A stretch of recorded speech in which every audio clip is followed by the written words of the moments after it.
Welcome to the Undisputed podcast. I'm your host, Jenny Taft. This podcast is the full show from today's episode of Undisputed from start to finish. We've got a busy slate, so skip Shannon. Let's get to it. Welcome to Undisputed. We are live from Los Angeles. I'm Jenny Taft here with Skip Bayless, Shannon Sharpe. How we doing, guys? So funny. What's funny about that? I'm always happy. It's about to go down. Really? And I switched Somebody's about to go down. I switched up my breakfast this morning. I'm feeling good. Oh, really? Yeah, Did you take a picture I feel of it? dangerous. You announced that you were on the show yesterday because I asked you if, when you were a Denver Bronco, if you had Instagram, would you have posted your breakfast from the locker room every day? Yes, you would have. I would not have. You would have needed cell phone breaks as a Bronco. No, I would yes, not. you would have because you get them on schedule on this show every day, what do we get, like 12 minutes? Yeah. And then you get another break. Am I Already right? checking things. Yep. Got two phones out Why here. you keep saying that, Skip? You're just a product of the Cliff Kingsbury Memorial. I mean, Today, I right? do stuff in front of you hoping that, it's going to stay between Skip and I. You're a Clearly, that's millennial. not the case. Millennial. Sorry, no Yep. secrets are safe around here, Shannon. We have a lot to get to on today's show. Should Antonio Brown stop talking about the Steelers? And is Kevin Durant officially the best player on the planet? No head shaking yet. We're going to start here with LeBron because things haven't gone as planned in his first year in LA. He's missing the playoffs for the first time in 14 years. And even though LeBron is averaging about 27 points a game, he's also missed 21 games this season. ESPN's Brian Windhorst wrote about LeBron's struggles, including his health issues and whether this is the end of his prime. Windhorst wrote, "The scenario has left this question for the 34-year-old. Is this season an outlier, or will it be the new normal? Is this season health-related, age-related, or interest-level related? Is this just like James's relatively underwhelming first years in Miami or back in Cleveland, or his Michael Jordan in Washington What? years?" Yeah. Oh. These are questions That'd be the same. sometimes being asked within the Lakers organization, Whoop, within whoop, whoop. James' own support team, Whoop. and even by James James himself. Some heavy words there, Shannon. Should the Lakers be concerned about your guy LeBron? Absolutely not. The Lakers have a lot of issues. LeBron James isn't one of them. How about worrying about who's going to be your next coach? Who are you going to get in free agency? And can you surround LeBron James with shooters? That's what you should be worrying about, Skip Bayless. Let's be all the way 100. When LeBron James was in the 4th seed, no one worried about was this one outlier season. Nobody can question it. The only thing the questions and the alarm bells start to go off because LeBron James is out of the playoffs. That's the only reason. If LeBron James was in the 4th spot or the 5th spot, let alone the 1 or the 2, we would not be asking these questions. Well, we might be, depending on what his PER was at this point. Well, how about this here? He's 28, 9, and 10 since the All-Star break. Does that sound like a guy that's on the decline? Now, maybe he's not as impactful as he once was, like he drugged that team. You remember, there was a general manager said he took 4 cadavers to the NBA Finals. So maybe he needs 2 of those cadavers to be alive and well and kicking with a pulse or something, Skip Bayless. I look, this is all you. You make me, Skip, I'm so upset at the Lakers that for me, it's hard for me to believe that LeBron James would start to question his mortality, even though he sees, and after he sees how well he's playing. Granted, Skip, and Jenny said health issues as if there's more than one. It's an issue. It's singular. It's a growing. He hadn't had the back problems. He hadn't had the hamstring. He hadn't had shoulder. It's an issue. Yeah, Now- well, it's health related. There's no issues or shoe at the end. Right. It's One. just, is this season health related, age related, interest related? But this is what we do Okay. know, even in a normal walk of life, whether you're a professional athlete or not. As we start to age, sometimes things start to go wrong. I just believe this is an outlier. I believe that he will get with his training staff and he'll say, okay, guys, what can I do? Do I need to drop 5 pounds, 7 pounds? Do I need to do more Pilates, more yoga? Do I Maybe. need to become even more flexible Good than what questions, what good I points. already am? Yep. And so, but I believe, Skip, LeBron James doesn't know this. This is the best thing that happened to him at this point in time in his career. Okay. Because for the first time in 14 years, he's not going to be playing basketball in May. For the first time in 8 years, he will not be playing in June. I think even a bigger advantage is that it's going to give his mind a break. Because, Skip, he's not going to have to worry about what do I need to do to win this game to advance to the next round. And then once the next round, what do I have to do to try to win this NBA Finals? It happened to me in 2014, Skip. The best thing that ever happened to me, although I didn't know it at the time, is when CBS let me go. And I got an opportunity to come on your show. And I was sitting there in the production meeting. I was only supposed to come on for 2 segments. I come on for my segment, and Skip asked me after, could you stay for the rest of the show? I'm like, sure, no problem. I remember getting on the phone, calling my sister. I said, this is what I want to do. I said, I could do this. Really? LeBron James is going to sit back and look. Yeah, I do. I said, I can do this. I said, if I don't beat Skip, that my phone was blowing up, Jenny. Ooh, you giving Skip the business. Oh, I knew he was. Yeah, Skip, that's what he said. That's what he said, Skip. I'm just saying. I'm sorry I brought that up. I was trending. Yeah, trending? I was trending that day. That day? That day after busting your hashtag bust Skip up. That's where it started at, Skip. 2014. That's where it started? Yeah. Do you And for remember 5 what you're years, talking about? it might have been old King James. Oh, interesting About to how be. things About to be. stay About the to be. same. I don't remember that story, but I like it. It sounded good. You remember? It works. Actually, it was 2015 when I came on the Yep. show, but Okay. I came on several times. Yeah. But Skip, I just think the thing is that had LeBron James still been in playoff contention, well, if he's in not contention, in the playoffs, 4 seed, 5 seed, I don't think we're having this discussion. I think because he's not in playoff, because this is uncharted territory over the last decade and plus, because we haven't seen LeBron James outside of the playoffs, and we definitely hadn't seen him play like he's playing right. See, I don't think he's playing that bad. It's just that what we saw him in the playoffs last year compared to this year, man, there have been very few guys that have had that kind of playoff run throughout the entirety. We've seen him have a series like one round, but he did that for the entirety of the playoffs, and he played 102, 104 games. You know, played all of 104. them. Yeah. And led the NBA in minutes, led the NBA in playoff minutes, and had the highest differential between number 2 with Klay Thompson. So all I'm saying is, Skip, Lakers, you're going to be just fine. LeBron James, you don't get to scale this mountain having doubts. Edmund Hillary did not go up Mount Everest thinking, I don't know if I can make this. That ain't how LeBron James think. He going to sit back. He going to take a month off. They're going to get on one of these lots over here and shoot Space Jams. He going to have a basketball court out there. He'll be right. Wait till next year. Wow, is the show over yet? I don't know. Yes. Your show, you Are you done? I'm done. Wow, that was a Going down lot memory of. lane over here. He doth protest too much. He defends and over defends because it's hard to defend. It ain't nothing. Okay. It's easy to defend. Quick point of order.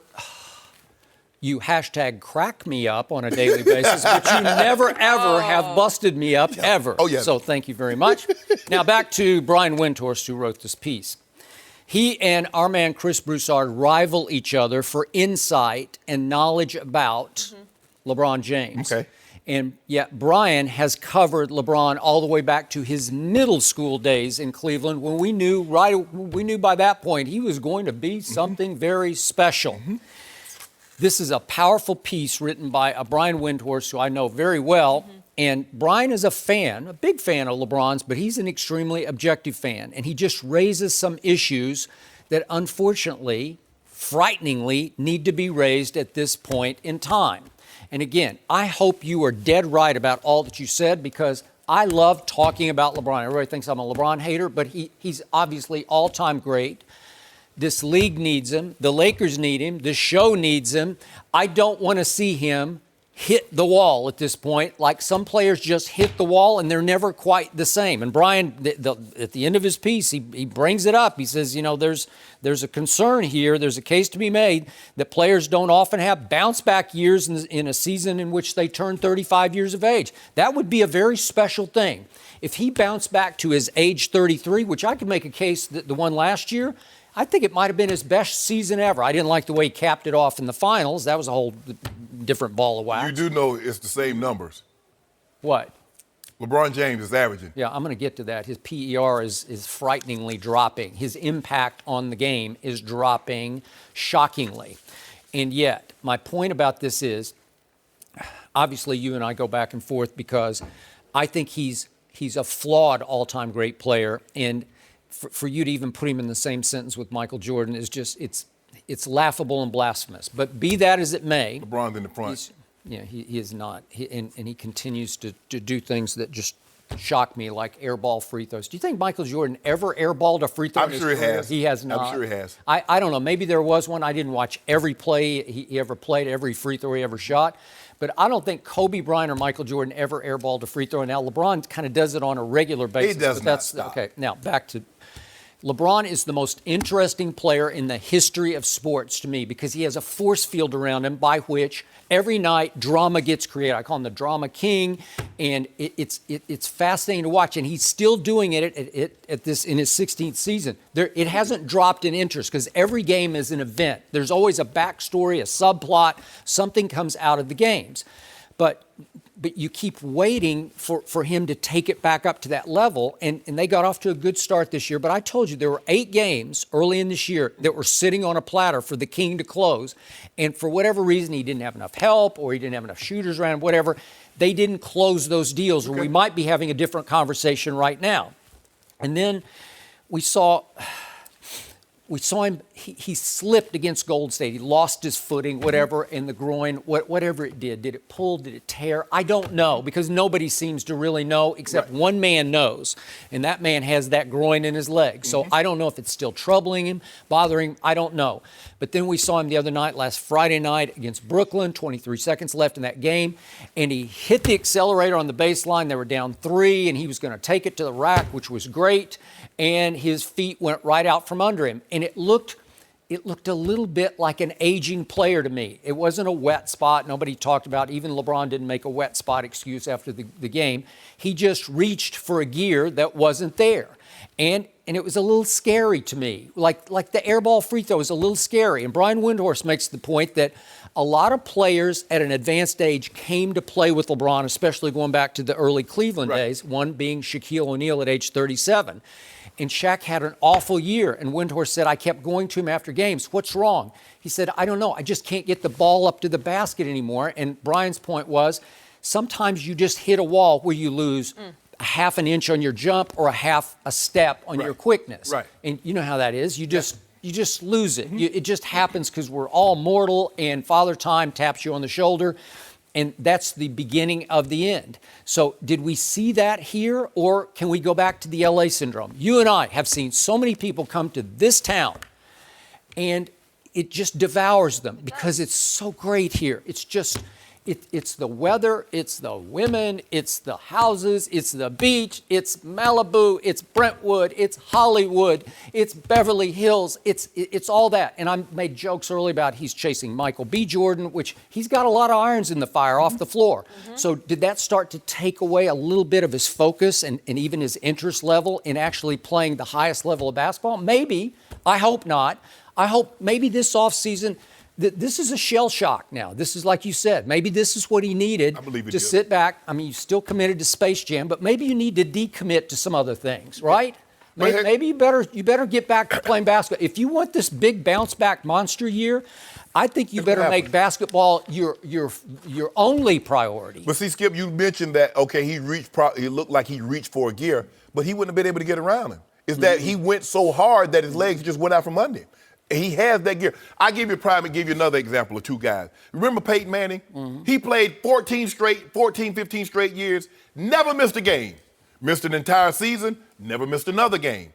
Tom Brady played every single game, tore his ACL, hasn't missed a game since. Okay, so? I believe this is a very similar situation.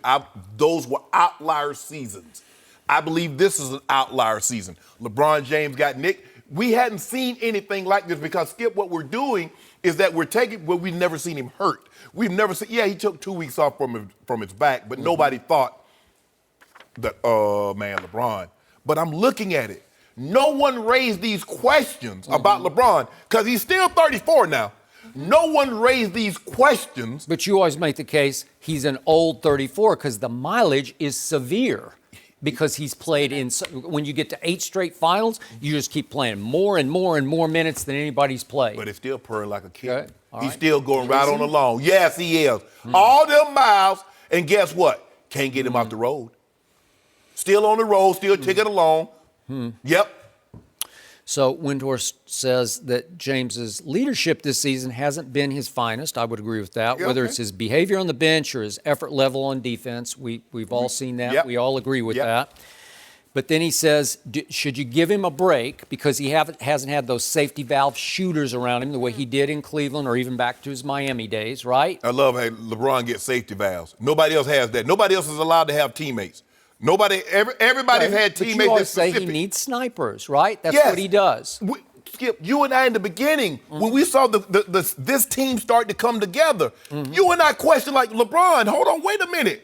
Playmakers, you need shooters. You've always had shooters. You know why I gave him a break on that? Because he was so great last year up to the finals, but his playoff run through the East was all time, man. But he had Okay. Kevin Love was shooting threes. Okay. JR was shooting threes. Kyle Korver was shooting threes. They went and got Jordan Clarkson Right. to make some. We thought Rodney Hood could make Right. some, but he didn't. Even Green. Yeah. Jeff Green was all of a was sudden making- started his three-point Okay. percentage started to tick up. All right. We look at these guys, they don't have guys that can shoot Okay, the three do you consistently. remember LeBron's first championship run? Do you remember Shane Battier one night in Oklahoma City, what he did? Do you remember what Mike Miller? Do you know what Mike Miller did? Do you remember what Mario Chalmers Yes. did? Okay, they all had, those three each had a game for the ages Yes. for them, Yes. like a career game. And then the next year they get Ray Allen. Okay, all right. So you need those. So all Brian is saying is maybe you don't have those. But I gave LeBron a pass. I thought, well, he was so good at 33 that maybe at 34 he doesn't need that anymore. Maybe, and then again, Brian goes into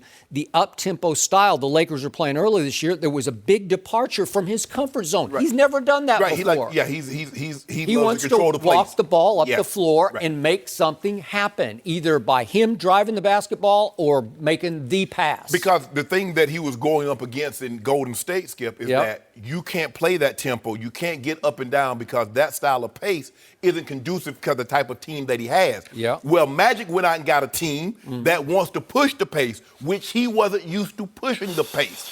And if you push the pace, Skip, you can't play 38 minutes a night, Okay. which they were asking him to do. That's a very good point. And I used to come in early this year and just rave and bang the table. That's fun to watch. They were the most fun to Yes. watch team. That's for the first 2 months, maybe. And then the pace started to wane a little Right. bit because you can't keep asking him to do that. No, not at 34, Skip. With the minutes that's on his body, that's on those legs, Yeah. you're going to ask him to play that style of pace and play 38 minutes, 40 minutes on some nights. That's asking a bit too much, even for LeBron James, as great as he's been, as Yeah. well as he's taking care of his body. Right. But I just believe. And remember, Kuzma loved it. Yes. Lonzo loved it. Yeah, Josh Hart loved they're it because they 24. were their kids. They're 23, 24. But it was a lot of fun, Yes, man. yes. Right? Even JaVale loved it, and he's a mid-aged player, Yes. but he could run up and down the floor. Yeah, but he ain't got 10,000 minutes No, on those he legs. doesn't. But I just believe if we were to step back and just say, okay, LeBron is averaging 27, 8, and 8, and he's the fourth or fifth seed in the playoffs, are we having this discussion whether or not this is an outlier season in terms of his health? I don't believe we are. I believe everything is centered around him missing the playoff. Skip, we've never missed the playoff. LeBron, Okay. LeBron James is worth 50 wins. Okay. They won 35 last year. He gonna give at least 15 more because that's what happened. Miami, they increased 13, 15 games. He goes back to Cleveland, they increase. Now they come back here, they're basically the same as they were before he got there. So this is why, granted, he doesn't have the impact, but if you get him some shooters and all of a sudden let him give old Kyle Korver back to him. Okay. I'll take old Korver right now. I don't think Utah wants to give him up. Why not? I don't know. They need him. They do. Okay, let's look at PER, player efficiency rating for one LeBron James. He went 6 straight seasons in the heart of his prime of his career, and he led the NBA in PER. Right. That, most people don't know what the number means, but it was 30.3 on average. If you could get up in the 30s in PER, you are all time. Yes. Okay? So he averaged 30.3 for 6 straight seasons. This year he's at 25.8, and he's in danger of falling toward his worst ever PER. Right now he's got the 13th. It's the 13th best or worse, however you want to look at it. Out of 400 players? Yeah. Okay. Oh, he's terrible, huh, Jim? Okay, no, that's of his seasons. Yeah. The 13th worst. But he's 8th in the NBA in PER. Okay. But again, What? Okay, but again, it's a big precipitous drop. It's not what we're used to seeing in impact. His defensive win shares, 2.5, that's his career worst. Well, we know he doesn't really focus on the defensive end. His overall win shares are the second lowest of his career. So we're not seeing the impact we used to see where he would just dominate the basketball game. I told you, the greatest stretch ever was the first Golden State Finals series in which he lost Kevin Love before it. He lost Kyrie in overtime of game one. And then what did he do? He just took it over. He had them on the ropes, 2 games to 1 down with game 4 in his house, right? Am I right about that? You're right about that. It was the greatest stretch of his career. He just put the whole team, he put cadavers on his back and took them to a 2-1 lead. And they could have closed it out. But you know what, Skip? Maybe he's going to have to if he can't get shooters, maybe he's going to have to change his approach. Instead of averaging 8-9 assists a game, he might have to drop that down to 5 to 6 a game and increase his point total. Okay. Instead of scoring 27, he might need to bump that up to 30, 31. Because he's asking, because the thing is, LeBron James has always been unselfish, and we say sometimes to a fault. It is. He believes that, you know what, I can shoot this, but here's a guy that has an even better shot than me. Let me give him the ball. They miss. So I just believe the last time he didn't make the playoffs, all I'm gonna leave it with this. The last time LeBron James missed the playoffs, he came back 31, 7-7.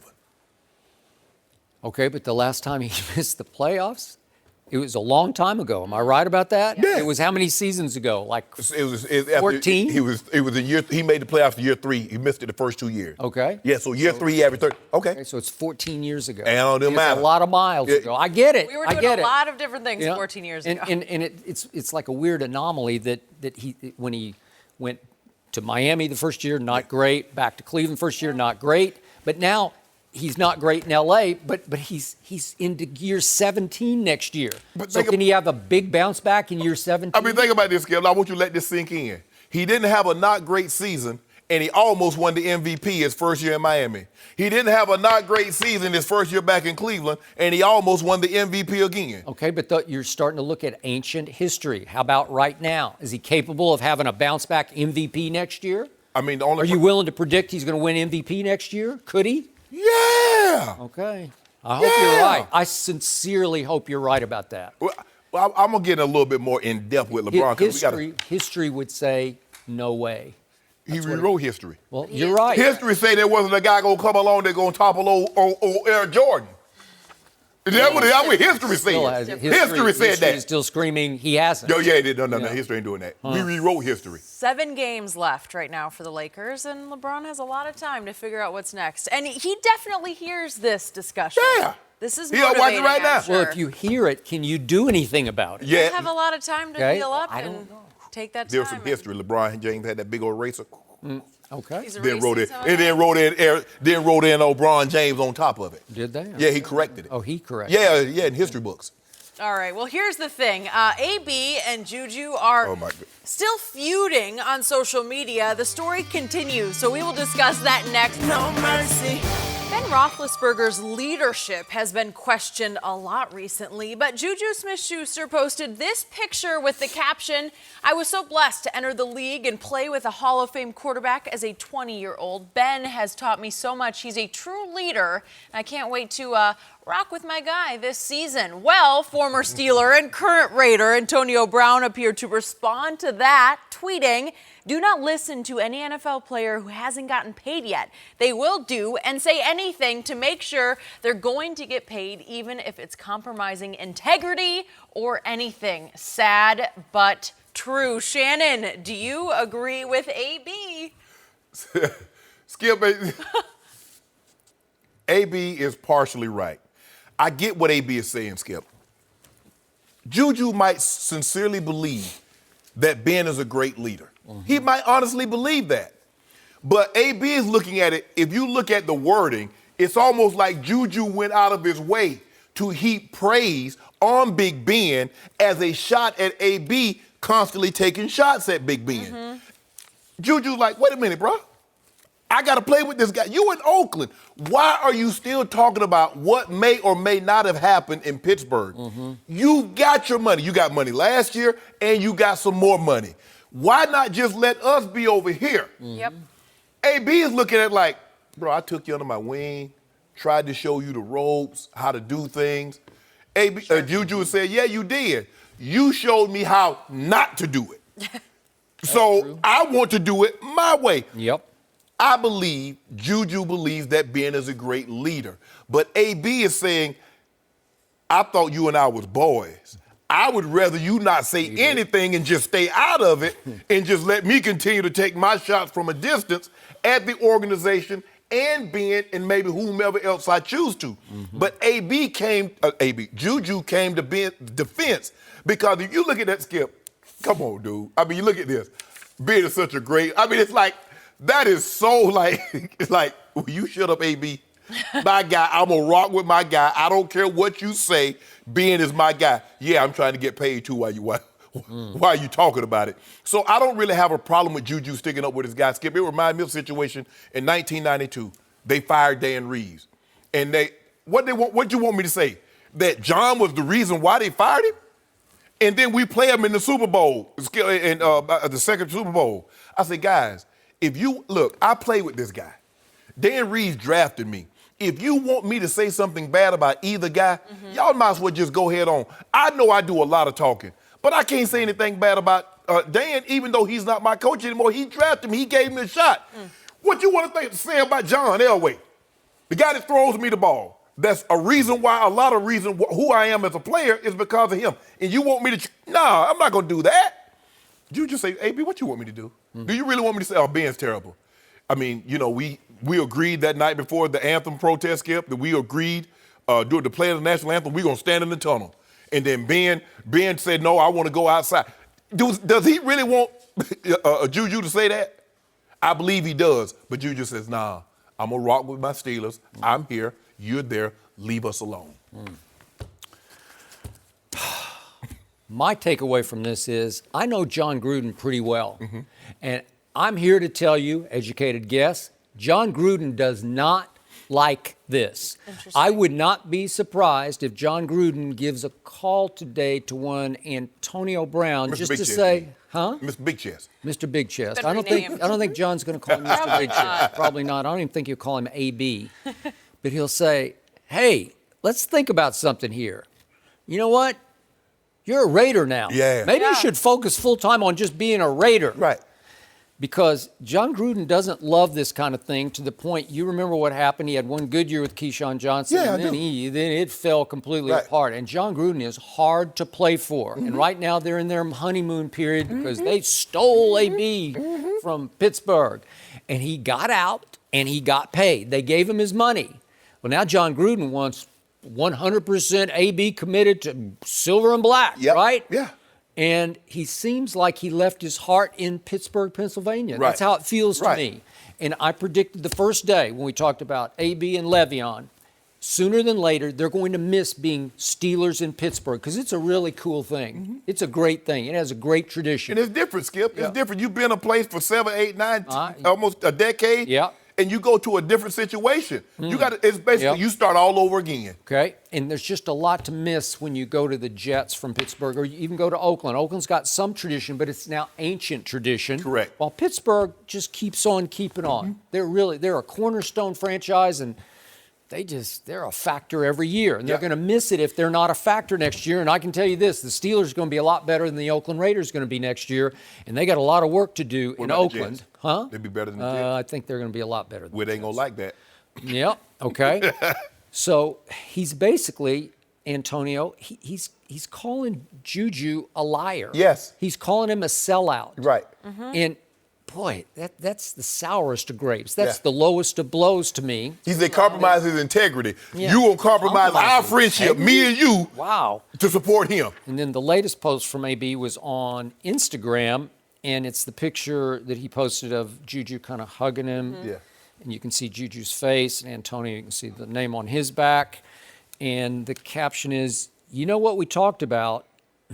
Never let them fool you and keep playing the game. You know what we talked about. So he's actually trying to divulge private conversations that he's basically indicating that just man to man, They've- ear to ear, Yeah, right? yeah. That he was saying something else about Big Ben. Well, I don't know if that's true or not. No, he was saying, hey, look, you know how to play the game. You be the good soldier. You say, oh, I love playing with Ben. I love playing for the But Steelers. he's saying, get you that know money. what we talked about, Right. meaning maybe they talked about something that he hasn't said publicly. Feels like that. Well, I don't know about that because the team last year voted JuJu the MVP. Rubbed Rubbed him Antonio wrong. some kind of wrong And way. JuJu made the Pro Bowl last year, so he was living up. You know what? JuJu Smith-Schuster is going to get paid on his performance. Yes. Again, does he need to say the right things? He might believe these things. Yes, yes. He probably does believe that Ben's a true leader, right? absolutely, And he said that absolutely. Ben took him under his wing when he was 20 years of age, coming out of USC. AB said, hold on, wait a minute. You was in my meeting room every day. You was in the line with the locker room. We share a meeting room. Yep. We go on the field together and we huddle up and we're talking on the sideline. Yep. And now you gonna talk about Ben took you up under his wing? Yep. Really? So AB's like, this is a Benedict Arnold situation here. Yep. AB, it's okay if JuJu feels that Ben is a great leader and you do not.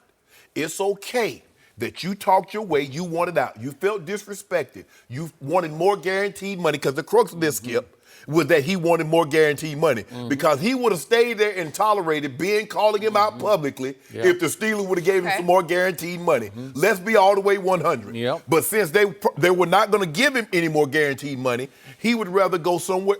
Fine, go ahead. But at what? So you got what you wanted. You wanted to show the world that you're more than Ben Roethlisberger, and you wanted more guaranteed money. So now what else is it that he wants? Why is this still an issue for him? You're in Oakland. You don't have to worry about Ben. You don't have to worry about anybody calling you out except John Gruden, because he will. He will. He will. Because you remember, Skip, he and Keyshawn won the Super Bowl together. And if I'm not mistaken, the year after they won the Super Bowl, what happened, Skip? Can I read the quote? Yeah, go ahead. Yes. Go This is ahead. from Keyshawn. I hold on to this because Okay. it's going to apply next year at some point.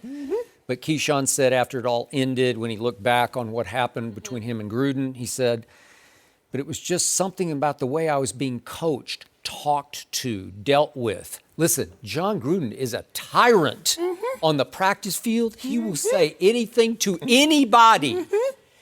He's got a little bit of Napoleon complex in him. He's a little man with a big voice, and you want to talk about booming? It'll boom. Yeah. It's 'cause that voice is going to boom right in Antonio's face, Yes. and he is not going to love it. And that's the Because thing. the diva receivers say, "You're talking to me like Right, that?" Really? right. And that's the thing. And if AB didn't like the way Ben talked to him, Yep. can you? Okay, you go find. I've heard it. I've watched him coach a practice, and he goes a little over the edge, and it can work. And that's You know, and that style worked for some. Skip. That it style does. works for some. I'm a guy. I couldn't play. I totally agree. I couldn't play It for would that. not have lasted with this. Players, coaches, you can't talk to me any kind of way. Because I'm always going to be, I'm going to leave how I came, Jenny, and that's a man with pride. Yeah. Simple as that. So, but Antonio, you're going to find out the grass isn't always greener, because a lot of times people, I'll be riding down the neighborhood, like, man, they got some really green grass. I don't turn my sprinkler system on. So I know why their grass green. They fertilizer, sprinklers. Yep. Antonio, you're going to find out the hard way, bro. So the last thing I look at Antonio Brown and I say, is it all about social media? Is it possible this is about followers, about clicks, about mentions? There's a lot of that. Is it about trying to start a rapper-style beef with JuJu from a distance where they go back and forth all year just to create buzz for both their social media accounts? Maybe. I don't know. Maybe there's some I'm of sure that. you look at his comment. You right, AB. You right, AB. Ben be calling you out. The Steelers did you wrong. Yeah. And that you be gassing him up. And he's still Well, you know who he's gassing up maybe unintentionally? John Gruden. No, Roethlisberger. He's gassing For them sure. up like he's fueling them. Big Ben? Fueling. Well, you believe he gonna have an MVP type I season? do. He's going to come back with a vengeance next year, as will JuJu, as will Connor, as all of them. But guess what? They've all got a big something to prove next year. They might need to keep Mike T's job. They might. They might need to have the type of season that you believe they're gonna have. I agree. Yep. I think he'll be on one of the hottest seats in pro football Yeah. next year. Boy, I don't know. It feels like JuJu, he's got 2 years left, so of course he's going to defend the guy he's has to be playing with. Yes. So can he have a long future ahead. Right. He's making the right move, but you see why the Raiders don't want to do Hard Knocks. Because AB doesn't hold back. No mercy. The Warriors easily beat the Grizzlies last night, and they can thank Kevin Durant for that. KD was nearly perfect, finishing with 28 points and made 12 of his 13 shot attempts. After the game, Steve Kerr gave KD some pretty high praise. Let's take a listen. The game's easy for Kevin. It just is. I mean, I don't think there's ever been anybody as skilled at his size in the history of the league. So he just does whatever he wants. I felt like he could have been 24 for 25 if he wanted, but he was distributing the ball and trying to get everybody involved, and he was brilliant. All right, Skip, I've heard you say it over and over again that KD is the best player on the planet. Do you still believe that? So I was objective about LeBron James as we opened this show, and now I'm going to be objective about my guy, Kevin Durant. Steve Kerr just says he does whatever he wants, and mostly that's true. But this year's different. He does whatever he wants when he feels like doing that. Okay, now we're cooking. Yeah, that's what I'm talking about. Been waiting for you to say this. Last night, he decided, you know what? I think I'm going to do this. Because they were in danger of losing a game at Memphis that Oklahoma City had lost, what was it, 2 nights ago? 2 nights ago. Yeah. Oh, okay, yeah. Because Memphis is still very dangerous, especially at home. And Golden State was in a little bit of trouble. It was a little I watched the whole game. And all of a sudden, for whatever reason, sort of out of the blue, Kevin Durant said, no, not tonight. I got this. 12 out of 13 shots. So what I'm seeing this year from Kevin Durant is he's occasionally motivated, and a lot of times he's just not. And I look back to the start of this year. I don't know if you remember this because it seems like 2 years ago. But for the first month of this season, he was on an MVP tear. Yeah. First month of the season, here's some of the point totals. 51, 49, 44, 41. In the first month of the season, those are 4 games that he had. Right. Will that work? That worked. If you stay on that pace, are we even talking about Harden and Greek Freak? I don't think so. This would have been the guy, right? Okay. Because he is the most skilled at his height and length that we have ever seen. Right. So we saw it on full display. But right in the middle of that tear came November 12th. Clippers. Draymond repeatedly called him the B word and said, we don't need you. And something started to teeter there in Kevin's psyche where he began to disengage a lot of nights. So from this month forward, by the way, over this year, they've had the Golden State Warriors, they've had 6 home losses by 20 plus, and this last month they've had 2 30 plus home court losses. It's because Kevin Durant, they're going to go as he goes, and some nights he just doesn't seem to engage. Right. Does he have 1 foot out the door? Highly possible. I'm going to say it's probable he's got 1 foot out the door. So what's happening is his assists are career high. So some nights he just kind of does a Kobe when Kobe pouted. Like he'll just go out and just pass the ball. And he's really good at passing the ball. And he'll just play unselfishly, as they say, we share the ball, right? So he's sharing it like crazy. And his shot making is his percentage on just shots, 51.6%. That's the second best of his career. So he's picking his spots to take the optimal shot. And when he picks his spots and makes that shot, it looks really good. But there's no gunner to him. There's no get out of my way, I got this to him. He's just doing it completely in the flow. And it almost feels to me like going through the motions. So on any given night, like last night, you say, wow. But then what shocked me about last night was at halftime, he was interviewed. If we could hear this was a shocker to me. I didn't see this one coming. I didn't know this is the way he calculated on the fly. But he was asked about whatever he was at halftime. Are you aware that you're having a nearly perfect evening? Yeah, I count all my shots, makes and misses, so I felt good going in, start the game, made my first 3 shots, and I got a couple layups that got me going. He is now so good. He keeps the running tab on his shots. He knows I'm X of X. Yeah. I don't know players. No, they don't. Oh, Skip, I knew. I got 5 catches. I got 94 yards. Okay, but that's just, you'd have like 3, 4, or 5. Yeah. Well, it's easy to remember 3, 4, or 5. Yeah. But when you get up to 12 out of 13 in the flow of a basketball game where you're just running and shooting and running and shooting, you're going to lose track. I don't think Michael Jordan kept count. I never heard him say, I got it running total in my head. He couldn't be this efficient. Okay, but Kevin is so incredibly efficient that he's now in the mode of he's graduated into, I'm going to keep a running total for the night. Like somebody else I know.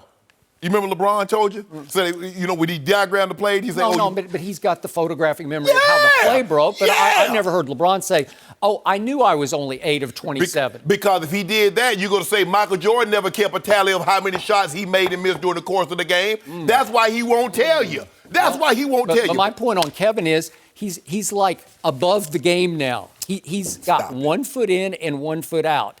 And he is the most efficient scorer we've ever seen. But when he picks his spot, and again, maybe when the playoffs go, he'll just say, I'm going to pick every spot from here forward. And if he does that, it is game over for the rest of the NBA. I appreciate your honesty. I know how hard that must have been. I've said it all year. No, you didn't say it all year. Yeah. You keep trying to throw it up in my face. But if Steve Kerr, if you don't mind me asking, what did Kevin Durant show you last night that he hadn't shown you or you didn't know about him since he's been in the NBA? You said this before. Yeah, exactly. I mean, have you not seen games like this from LeBron? LeBron got 13 games in which you shot 80% from the floor or better.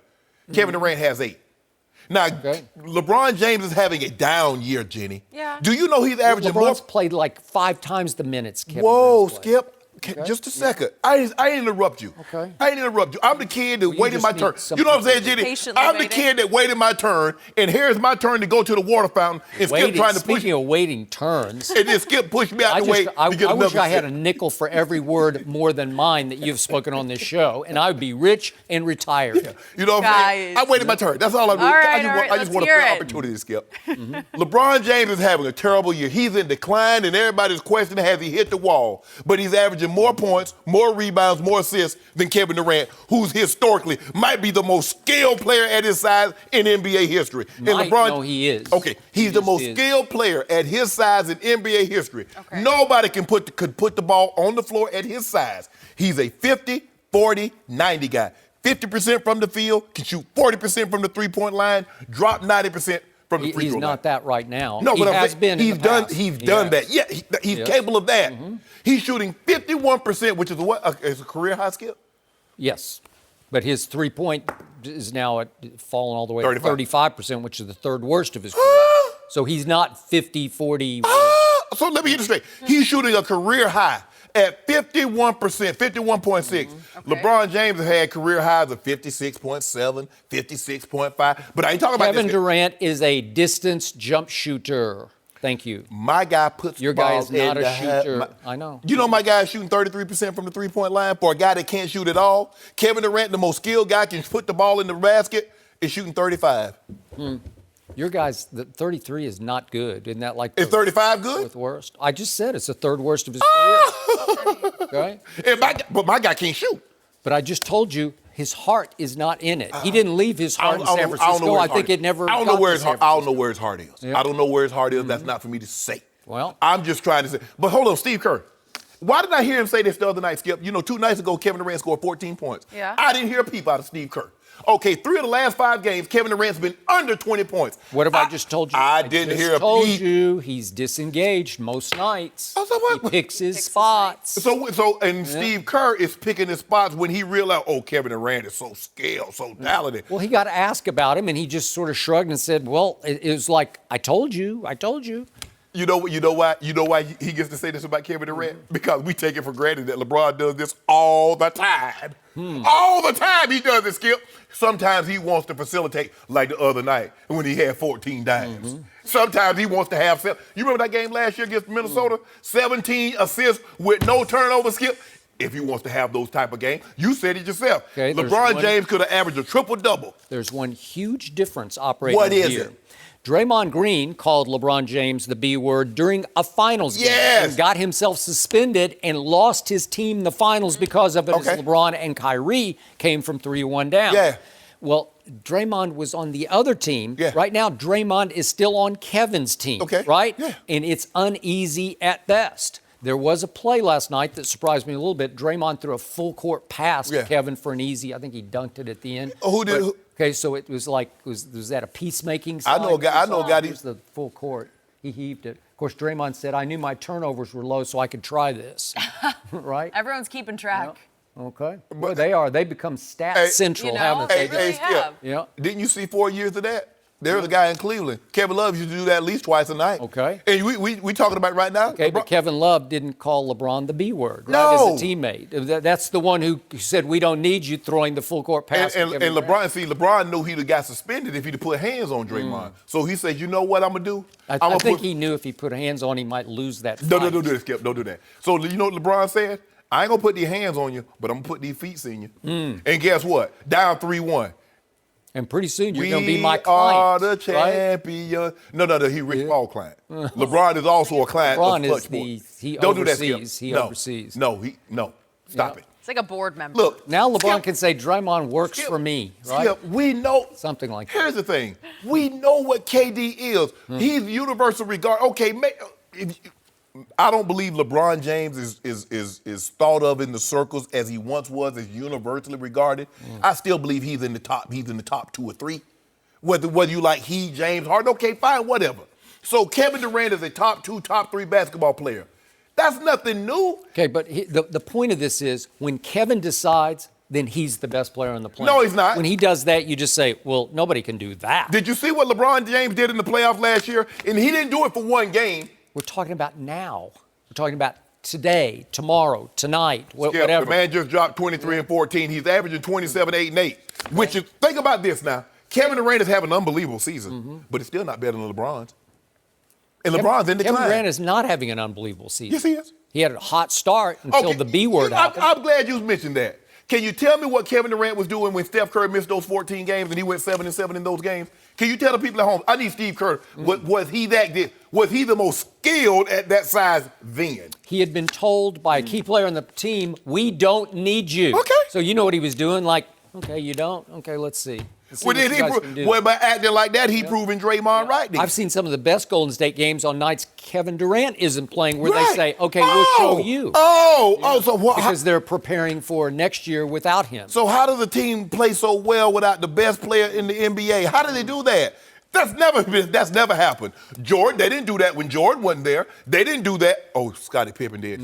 Scottie Pippen was a Hugh Hollins blown call away from getting to the Eastern Conference Finals. Did you know that, Skip? They lost 2 fewer games, minus Michael Jordan. Did you know that? The end of the three-peat, the first three-peat, Jenny? They won 57 games that year and won the title. Did you see what Michael Jordan leave and they win 55 games. Did you see what happened to Scottie Pippen when he left Chicago, went to Houston, and then to Portland? Go check those. Did he make the All-Star team? Go see what happened. Did he make any All-Star team? Go see what happened. Did he make any All-Star team? He was a disaster. Oh, yeah. I remember but when he was with the Bulls, did you know he won his only MVP in the All-Star game? Huh? Oh, Scottie Pippen. Yes. But we not talking about that. We're talking about Kevin Durant. We know what Kevin Durant is. Kevin Durant did not show anyone anything last night that you didn't already know about Kevin Durant. If you didn't think he could score the basketball, could Kevin Durant probably average 8, 9 assists? Sure he could. That's not his expertise. Could Kevin Durant probably get you 8, 9 rebounds a game? Sure he could. What he showed you last night was, oh, yeah, he's still a Warrior. Oh, they still have that guy. He might be thinking about the future, but... I've said that. Healthy. Nobody's beating them. Nobody's beating them. Unless they're troubled, unless they're teetering internally. That's all I know. And it could be that my Spurs will draw them in round number 1. And we'll know in game number 1, is Kevin going to say, okay, watch this. Well, guess now what? You're going to get playoff. If y'all draw the Golden State Warriors, you need to draw a cruise ship because that's what you're going to be on very shortly. You'll be cruising because you're going to be up out of the playoffs. I do know that. You don't know. I know that. Who was the back-to-back MVP of the finals the last 2 years? Oh, I know. I forget. It wasn't the Spurs. Oh. It wasn't LeBron James. Not. We're going to leave it for now. Who should be the Giants' starting quarterback next season? We will discuss coming up. No mercy. Hey everyone, Jenny Taft here, and thank you for listening to the Undisputed podcast. If you like what you hear, then you should subscribe to the First Things First podcast featuring Chris Carter, Nick Wright, and Jenna Wolfe. The First Things First pod breaks down the biggest stories in the world of sports, so if you like the NFL, NBA, college sports, then you're going to like this podcast, the First Things First podcast. The First Things First podcast drops Monday through Friday with a special weekend edition as well. And be sure to catch the show live on TV before us every weekday at 6:30 a.m. Eastern. Now, back to our show. No mercy. The Giants have missed the playoffs the last 2 years, but GM Dave Gettleman keeps defending Eli Manning. Yesterday, Gettleman said, quote, "I really believe there has been a false narrative out there that Eli is finished. He had a heck of a year. Eli can still make all of the throws. He can still play." Also yesterday, our friend Colin Cowherd reported that the Giants have offered a second-round pick to the Cardinals for Josh Rosen. So, Shannon, what should the Giants do at the quarterback position right now? They should have moved on from Eli Manning, but since they haven't done that, Skip, I believe if the Arizona Cardinals are willing to take that second-round pick, they'll take the Giants want Josh Rosen. What that tells me is that they're not sold on any of the quarterbacks in the upcoming draft as much as they're sold on Josh Rosen. It seems to me, Skip, whether it's Locke or Jones or Haskins, they don't love him. And it's like, maybe we like him at 17, but there's a great chance none of these guys would be there. But if we can get the value, because we have NFL tape on Josh Rosen, we know what he's probably capable of because we've seen him in actual NFL games, as opposed to these other three quarterbacks that have first-round grades on them. So with that, it looks like to me they're going to address other issues. They believe that the issues that they have is not quarterback-related. Dave Gettleman has told me that so much I feel like I've seen like, this is a movie like one. He keeps on saying it. This is a trilogy. And just because, and you keep putting out this false narrative that Eli Manning is going to recapture what he did. Because, Skip, you know this. If he had, No, I haven't said that. No. Oh, I thought you said Dave Gettleman. Oh, I thought you said I was. Dave Gettleman keeps putting out the false narrative. Something different. If Eli Manning had just won 2 Super Bowls, Skip, we would not even have a discussion. They'd have done moved on. But it's because of who he beat. An undefeated team, 18-0, and an all-time great in Tom Brady. And one time you can say, well, he got lucky. He did it twice to make sure you didn't think the first one was just luck. And what's that same quarterback doing at age 42 as he goes on? And my point for Eli, and people were like, well, Tom Brady it was like a decade before but Tom Brady, he might not have won the Super Bowl in 8-9 years, but he was at least getting there. He was winning divisions. He was getting his team into the playoffs. He was. Eli Manning has went to the playoffs one time. He has yet to win the division since he won that last Super Bowl. 1 in 7 years. So this is not, Skip, this is not even close. Look, it doesn't seem like the Giants are sold on any of these quarterbacks that's going to be in the 2019 draft. Arizona Cardinals are holding out, hoping to get a first-round pick. I don't believe they're going to get that, Skip, because everybody knows. Look, Cliff Kingsbury, we love Rosen. He can be our quarterback. Everybody knows it's the worst-kept secret in the world. Horribly kept. Everybody knows you're taking Kyler Murray, Skip. So why am I going to get – it's kind of like the Antonio Brown. Everybody knew you had to get rid of AB, so why am I going to give you a first-round pick for AB, Skip, when I know you got to get rid of him? I'm not going to even give you a second-round pick, but I would be willing to give you a third. Arizona, take the second-round pick, try to improve your football team. Giants, if you think Eli Manning is taking you anywhere, you're sadly mistaken. Sadly mistaken. So I'm going to start with Eli. Okay. Would you believe that Eli Manning's QBR has gone slightly up over the last 3 years for 3 straight years? But each year it is still ranked 25th in the NFL. So it keeps ticking up a little bit, like it's a little better, but it still ranks 25th, which is no good. No. You're going nowhere slowly with 25th, right? That is correct. So last year, Eli had a career high 66% completion percentage. 66%. Why? Because he's lost so much arm strength, he was dinking and dunking. Saquon. Right? Saquon. Yeah. Lots of Saquons. Eli has lost some mobility, not that he had a lot. He did on one famous or infamous play against Brady in the first Super Bowl when he escaped like 4 sackers. But he didn't run that far, Skip, so he just had to get away. He just had to break the grip. Whatever that was, that's gone, right? So he looks much older at, what is he, 37, than Brady looked going on 42. Correct. But they keep hanging on to, well, if Tom's still doing it up in New England, why can't Eli bounce back and do it for us? Well, he keeps showing you he can't. Right. But yet they're hanging on to, if you rank him, if you take Eli last year, would you have taken him over Blake Bortles? Yeah, probably a little bit. Would. Okay. Would you take him over Fitzmagic over the whole year? Yeah. You probably would. Would you take him over the kids? Would you take him over Josh Allen right now? Yeah, probably would. Darnold, not for long, but for right now, would you maybe? You might. Flacco, I'd probably take Eli over Flacco right now. I'm just not a Flacco fan. We could talk about Mariota. It's like 50-50 to me. He had one career night against the Cowboys in this Monday night game, but I'll let that go. Had one against Kansas City, too, in the playoffs. Okay, he did. But, could you take Eli over Mariota? Maybe even Jameis on occasion where you'd say, I'll take Eli. But still, where is that getting you? Right. I'm trying to give Gettleman some break here, some points, but you're still going nowhere with a guy who's just barely hanging on.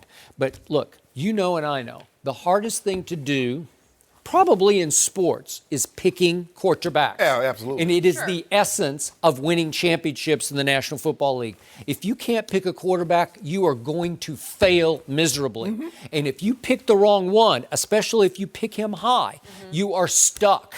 And so you just might as well write off the next, 3 years Easy. maybe? Yes. Easy, maybe 4? Yep.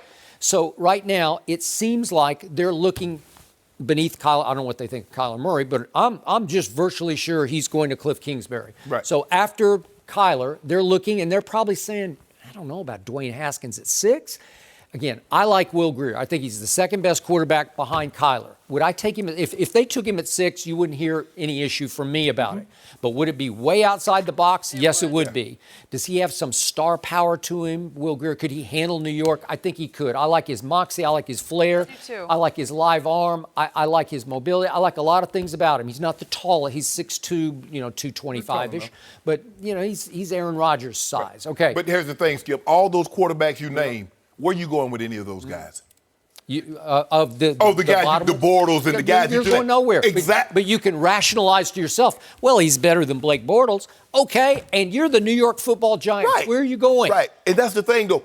I'm not trying to be better than Blake Bortles. Nope. I'm trying to win a Super Bowl. I need to be better than Tom Brady. I need to be better than Roethlisberger. Right. I need to be better than, Roethlisberger and these guys at AFC. Yeah. I need to be better than Drew Brees. Okay. I need to be better than Jared Goff and Russell Wilson. Those are the guys that Eli need to be better than. Dak Prescott. Those are Carson walking to him. Those are the guys. Is he better than them? Can he get you past them? Do you realize Eli's career record? His career record is 116 and 114. So He's just 2 games above 500, but he had 2 miraculous runs to 2 Super Bowl championships. So in other words, his record says he's very average, slightly above average. Right. That's what his resume says. Yeah. And they had 2 wild card runs, right? But the thing is, Skip, the hardest thing to do, especially in pro football, is to get off an aging Super Bowl winning quarterback. Well, you better have an answer. You better have. Even if I don't have the answer, Skip, he's still the problem. I know. So even if I don't have an answer to the problem, he's the problem. Okay, back to Josh Rosen. I was on record before the draft last year. I just don't love him. Is he better than Eli right now? Maybe a little better. But remember, he was the bottom dweller. He finished dead last in QBR last year. But Skip, let me ask you a For question. the Arizona Cardinals, who were terrible. If you have Josh Rosen, do you believe you can finish with the 6th pick with Josh Rosen? Sure you could, because that's what you got with Eli. So how good is he? Would you get the 6th pick again? Right. They make it seem like, man, Eli is just such a vast improvement. We're not gonna be picking this high again. You picked number 2, so you dropped down 4 spots. You went from 2 to 6. Okay. Wow. So if you want to spend a 2nd-round pick on Josh Rosen as a stopgap, just as a fill-in, like a stand-in for a year or 2 until you find your young quarterback. That's all you think that's all you think he's good for is a stopgap? Mm-hmm. That's all I think he's good for. I do not think he's the answer. I do not. Do you? So you're going to go back in the draft. So you offer a 2nd rounder, and you might be willing to go back into the draft next year and get another quarterback? Who you want, Tua? Again, I haven't started that process. Right. I just know that this is after Kyler. This is shaky, and I'm out on the limb on Will Grier. I would plunge. I would close my eyes and plunge. You might be able to get Will Grier in the second round. Right. You might. Would have been interesting to see Kyler Murray comes out and Cliff Kingsbury is not the coach of the Cardinals. Well, now what would be the situation with the quarterbacks? Is it Kyler, Haskins, Locke, Jones, Will Grier? What would happen then? Because I don't know if Kyler's their cup of tea in New York with Shermer. He might not be a whole lot of people's cup of tea because the hang-up, but because Cliff Kingsbury, that style of offense they're going to run, he's probably perfect for that. But here's the ultimate trap you fall into.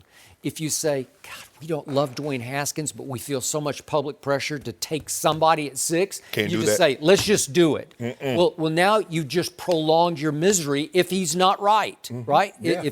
If he doesn't measure up immediately to the fans' expectation, to the 6-pick expectations, now you've just fallen deeper into a hole. You just dug it deeper. Yeah, you definitely can't do that. You can't. We know how the Giants succumb to peer pressure, Skip. You know, their fans do have a lot of influence on what happens in that organization. You just hope that they say, you know what, guys, Josh Rosen's our guy. Yep. We're going to take Josh Rosen, and we're going to give him a couple of years, Skip. I don't think that would be a good idea to give up a second-round pick for a guy that's going to be a stopgap, and you believe that you're going to probably have to go back in the draft in 2020 or 2021 and get you another quarterback. You hope he can fill that role. Because if Pat Shermer is what we think he is as an offensive coordinator, he should be able to advance Josh Rosen and get him up to be a very good quarterback in the NFL. He was a first-round pick, Skip. He was. And it's hard Don't to look love at him. last year. I'm on record. And judge him. Don't love him. And I have to agree with you, Skip. Will Grier, the fact that I've kind of forgotten about just how dominant he was last year, and he is a winner, and he has been through a lot. I think you're onto something with how good he could be. But you don't love Eli either. No. So you love Eli. In fact, I hate Eli, if you want to know the truth. So which one do you love least? Josh Rosen or Eli? They feel stuck. You know, I would close my eyes and plunge on Will Grier because it'd be a fresh start, and you'd say, here. I kind of like where you're going with that. Yep, that's what I would do. I really do. He's a special guy. Just hold out. Tua's coming. Well, we're going to wait. If that's what you for think. that guy? No, they're not going. I don't know if They he'll might be be available. back with Eli quarterback. They might be in the position to get him. Well, Gettleman still thinks that he can make Or those throws. Jalen Hurts. They could wait on Jalen Hurts after he wins another Heisman for the University of Oklahoma. A bit You know what, later, Skip, what you ought to might be be ashamed of coming. yourself. Well, you know who scored 50 again last night? Who did it? Devin Booker. Should he be getting book. more pub? Yep. We'll Book it. discuss what he's been up to next. No mercy. So get this, Devin Booker told a fan that he was going to score 50 against the Wizards last night, and guess what? He did. Earlier this week, Booker scored 59 in a game and then followed that with 50 last night. But there is just one itsy little problem. His Suns lost both of those games. So Booker is 9th in the league in scoring, but the Suns have the second worst record in the NBA. So Shannon, where do you rank Booker right now? First of all, Skip, he's playing unbelievable, but he's still outside the top 20. Just to start with the obvious, LeBron, Durant, James Harden, Zion Williamson. I mean, he's behind those guys, right, Skip? Yep. So Really? he's because my bad. Wait a second. Oh, my bad, Skip. I didn't mean to do that. I'm just saying, Skip. Well, Look, no, I you thought just that. you just said a true statement. I didn't Stop even it. flinch. Skip, I didn't even it. cringe. Stop I it, just- Skip. You're I right. was like, He did. yeah, Skip it. yeah. Stop it. Well, you started it and I finished it. Right now, Zion Williamson is a Ben I didn't even Simmons. change Ben the Simmons that can expression. jump. That's what Zion is. So let's go. Stop. Wait a second, a Ben Simmons who can jump? Yeah, that's what pretty Zion great. is. That's what. Okay. Oh, Yeah. that's like, wow. Yeah. But anyway, Okay. Skip, it's hard to crack when you look at it. When you get the ADs and the KDs and the LeBrons and the Harden and the Steph Currys, the Kyries, the Joel Embiid, Skip, it's hard. I mean, some earlier publications at the start of the season had him ranked in the 30s. He has yet to make an All-Star as a two-guard. Okay, you got Donovan Mitchell, Bradley Beal, C.J. McCollum, Klay Thompson, DeMar DeRozan, James Harden. Skip, this is not an easy lineup to start. He's unbelievable. And everybody's like, well, he doesn't win. It's not easy to win. You know what Kevin Durant did his rookie year? He won 20 games. He won so much, he got the 4th pick in the draft, Russell Westbrook. And you know, with Russ and KD, they won 23 games. It wasn't until the following year they got James Harden. And they got Serge Ibaka, they went to 50. So stop this notion, he can't win. Because some of the great players that we see now that's winning a bunch, they were losing earlier on in their career. This kid is 22 years of age. Now, he's in a perfect situation to do what he's doing. I don't know how conducive it is for winning, but you're going to score a bunch of points. Skip. And this notion that he doesn't win, you do remember he's on that team in Kentucky. They had Karl Anthony Towns that went until they were undefeated, and they lost to Wisconsin. And they had Lyles, and they had Willie Cauley-Stein. The Harrison twins? Yes. Yeah. And see, the thing was, Skip, you didn't notice his numbers weren't gaudy, but, he had to do other things. And so when you surround... He didn't start a game that year. Not a game. But when you put more talent around him, you might not see the 70, the 59, and the 50, but I believe you'll see an increase in winning. And then he'll start to get more of the recognition that I think he deserves. But as great as the scoring streak that he's been on, Skip, I can't put him in the top 20. Want to know the truth? Yeah. Yes. If you look really hard at what he's done through his first 4 seasons, you can't put him in the top 50. I just happen to like him, so I'm going to rank him a little higher than that, because I once on the old show got into a huge fight before that draft about Devin Booker. He's 6'6", 210 pounds. He didn't start a game for Kentucky, as we just talked about. He averaged 10 points a game for that team and 2 rebounds and 1 assist. Okay? And I said I would take him in the lottery, and a bunch of guys laughed out loud. NBA experts laughed out. You take Devin Booker in the lottery? Yeah, because he can shoot it, man. He's got the purest stroke I've seen in college in quite a while. And the Phoenix Suns took him 13th, so at the tail end of the lottery. Okay? And was he a good pick there? Yeah, he was a good pick. Was he a great pick? No, he's not great, because this year, right here, right now, his PER, and we talked about LeBron's fading and Durant's fading PERs. He ranks 47th right now at 19.9 does Devin Booker. 47th in the league. So his impact is minimal at best. So now he's in his 4th season, and look what he hasn't done for Phoenix, because you talked about what happened to Durant and Westbrook, but still, this is 4 years in.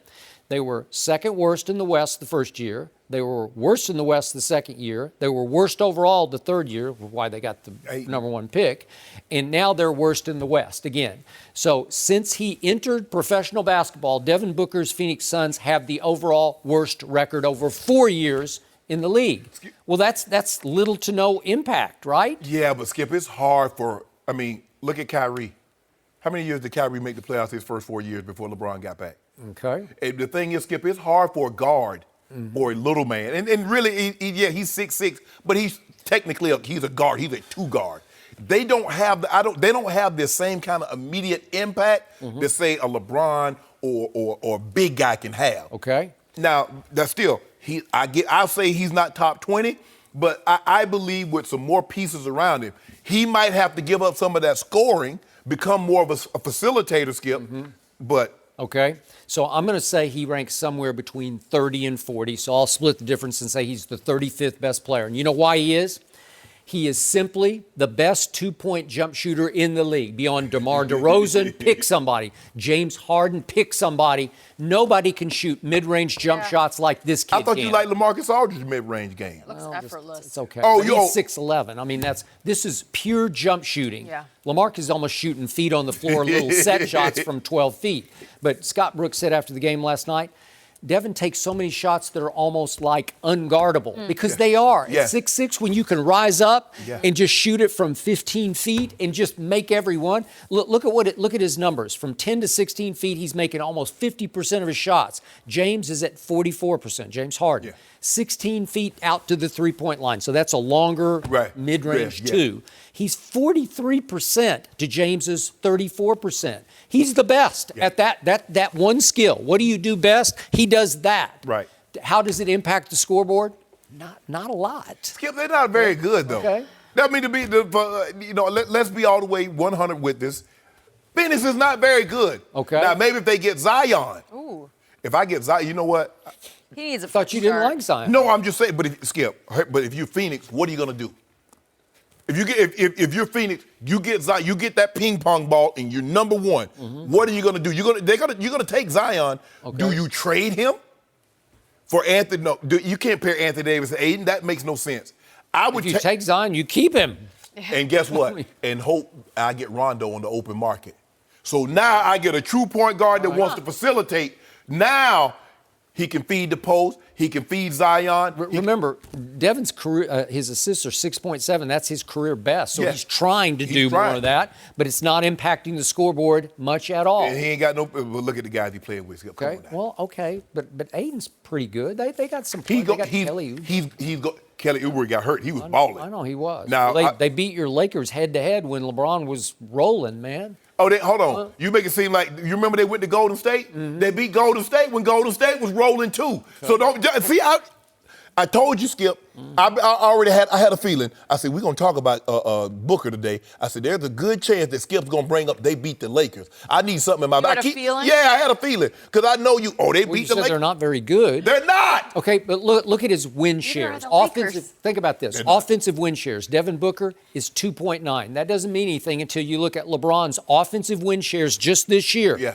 It's the second worst of his career. It's 4.6. It's almost double what Devin Booker's is. Kevin Durant's not having a very good year. This is his fifth worst of his career on offensive win shares. His is 7.8 to Devin Booker's 2.9. So they're like doubling and tripling the impact on offense that Devin Booker's had. But you have to look at, Skip, you have to look at what was Kevin Durant's in year 4, what was LeBron's in year 4.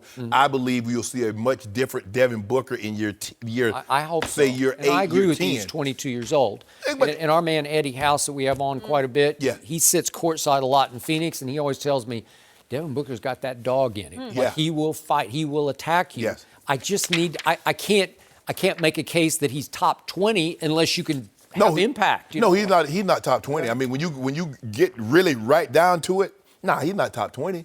You're not taking him over to 20, Kawhi, didn't mention Kawhi or Paul George. You know Kawhi, the best two-way. He might rest a little bit. He might rest a little bit more than you would like for him to, Skip. I got no problem with it. I mean, if he hurt, Are you sure you don't have a problem? Because the whole load management thing is getting a little old. No, it's not. What if everyone starts doing that? They will. And then what? Well, you didn't have a problem with Popovich started it. You remember he used to rest Duncan and Manu and Tony Parker. I didn't hear Skip say anything about no load management. But that wasn't because the player wanted to rest. That's because the coach forced them to rest. Okay. And it was a designed plan for the team playoffs. Is forcing it was a little Kawhi different. to rest. He doesn't want to do this. He wants to play. That's a lie. I'm not going to say his name anymore either because it's starting to bug me. We're going to talk about LeBron again. Have we seen the end of LeBron's prime? Kenyon Martin is going to help us answer that question next. No mercy.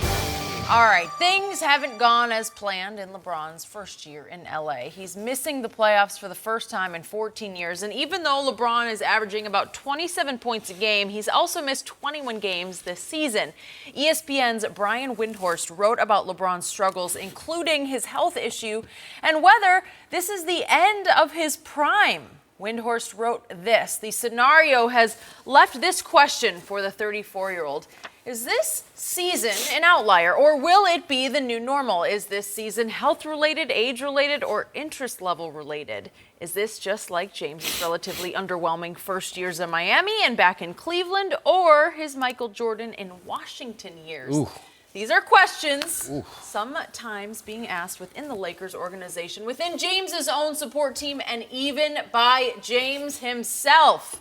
All right, we're joined by FS1 NBA analyst Kenyon Martin. Kenyon, good to have you with us this morning. All right, when you think about LeBron and his game right now, are you sensing a decline?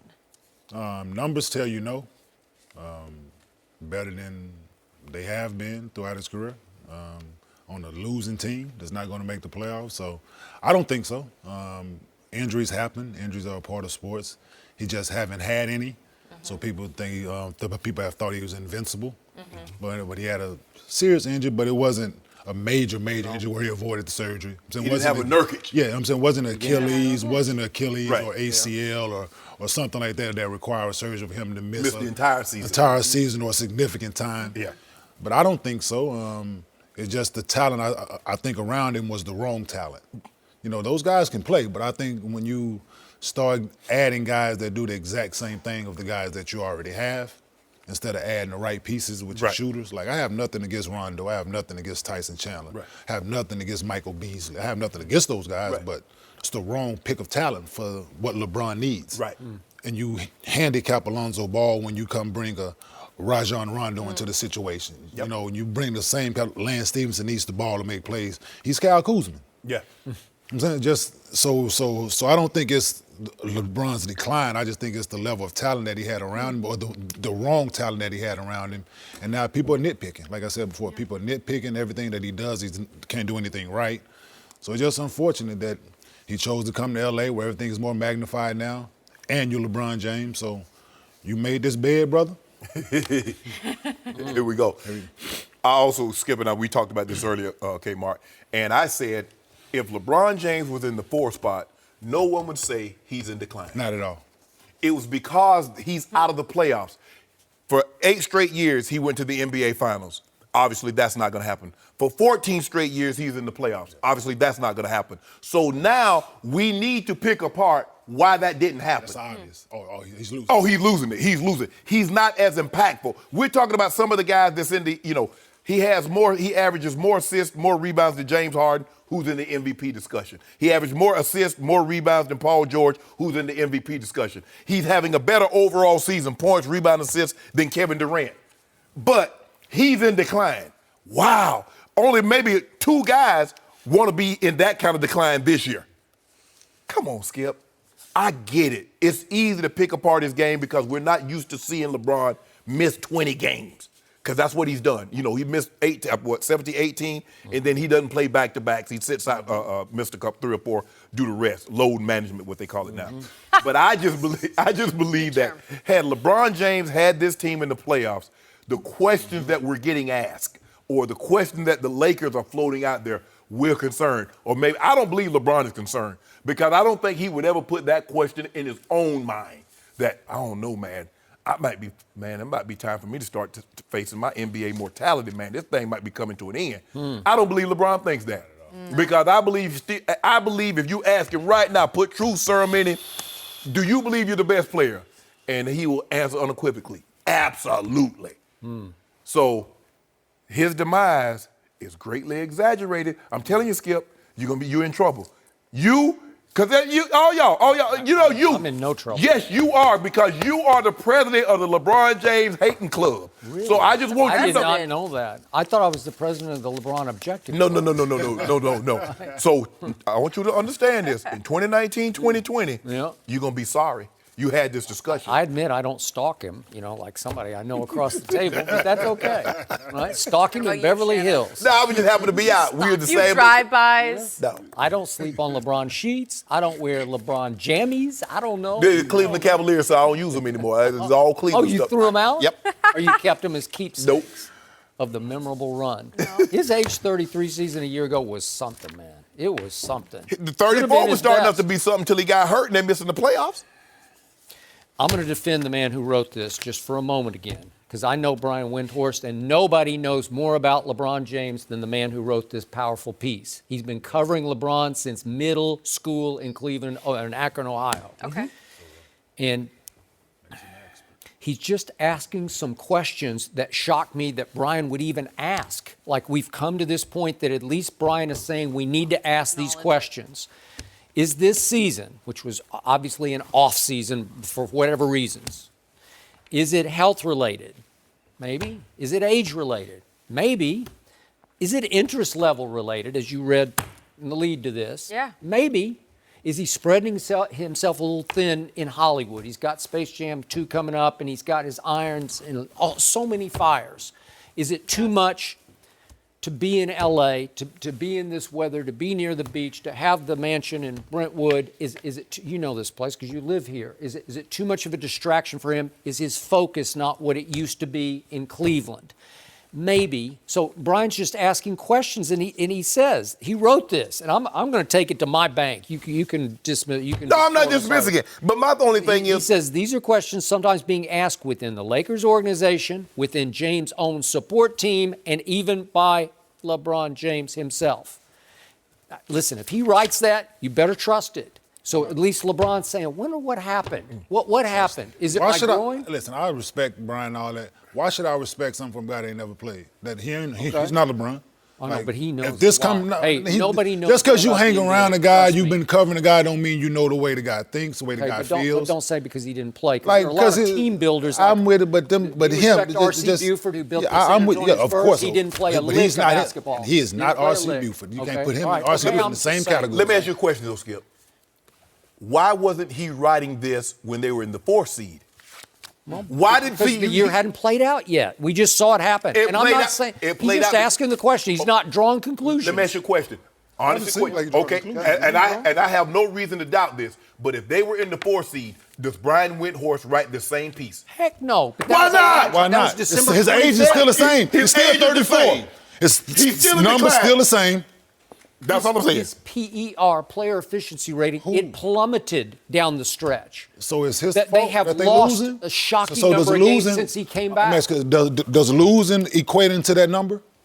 Well, sure it does. So therefore, it's not all on him, though. It happened. But okay, he's averaging 27, 8, and 8. I agree. It's not all on him. Okay, so that question wouldn't be valid, like Shannon said, if they were in the 4th seed. But his age still 34, still averaging 27, 8, and 8. What?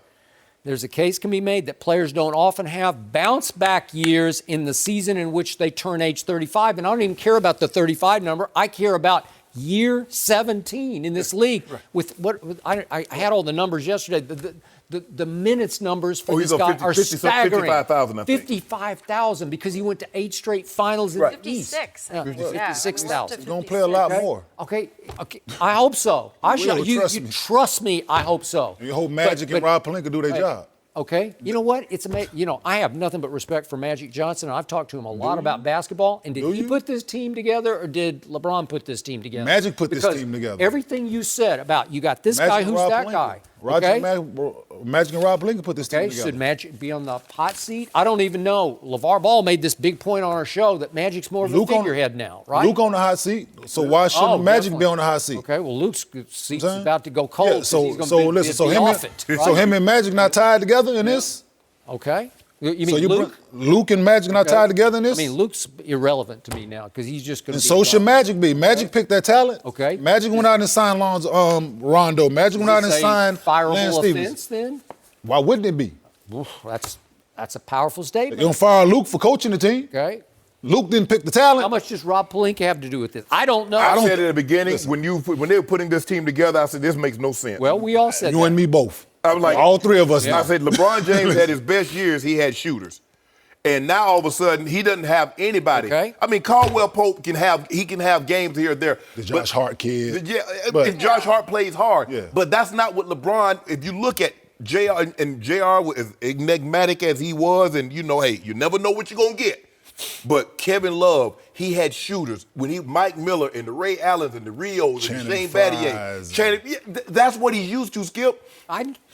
They don't have anybody, because all those guys on the fast break, what would they do, Skip? They would run to the three-point line. Now guys run to the front of the rim. Mm-hmm. That's not what LeBron is used to, because he's used to getting downhill. I've told you 1,000 times, LeBron James is the greatest three-point assist passer in the history of this game, because he can see over everybody, and he rises up and can cross-court, skip past it across to open How many times have you seen that this year? Okay? Well, they don't have it. They went and got, what's his name, your Carolina kid. Reggie Bullock. Okay. Mike Muscala. Okay. That was like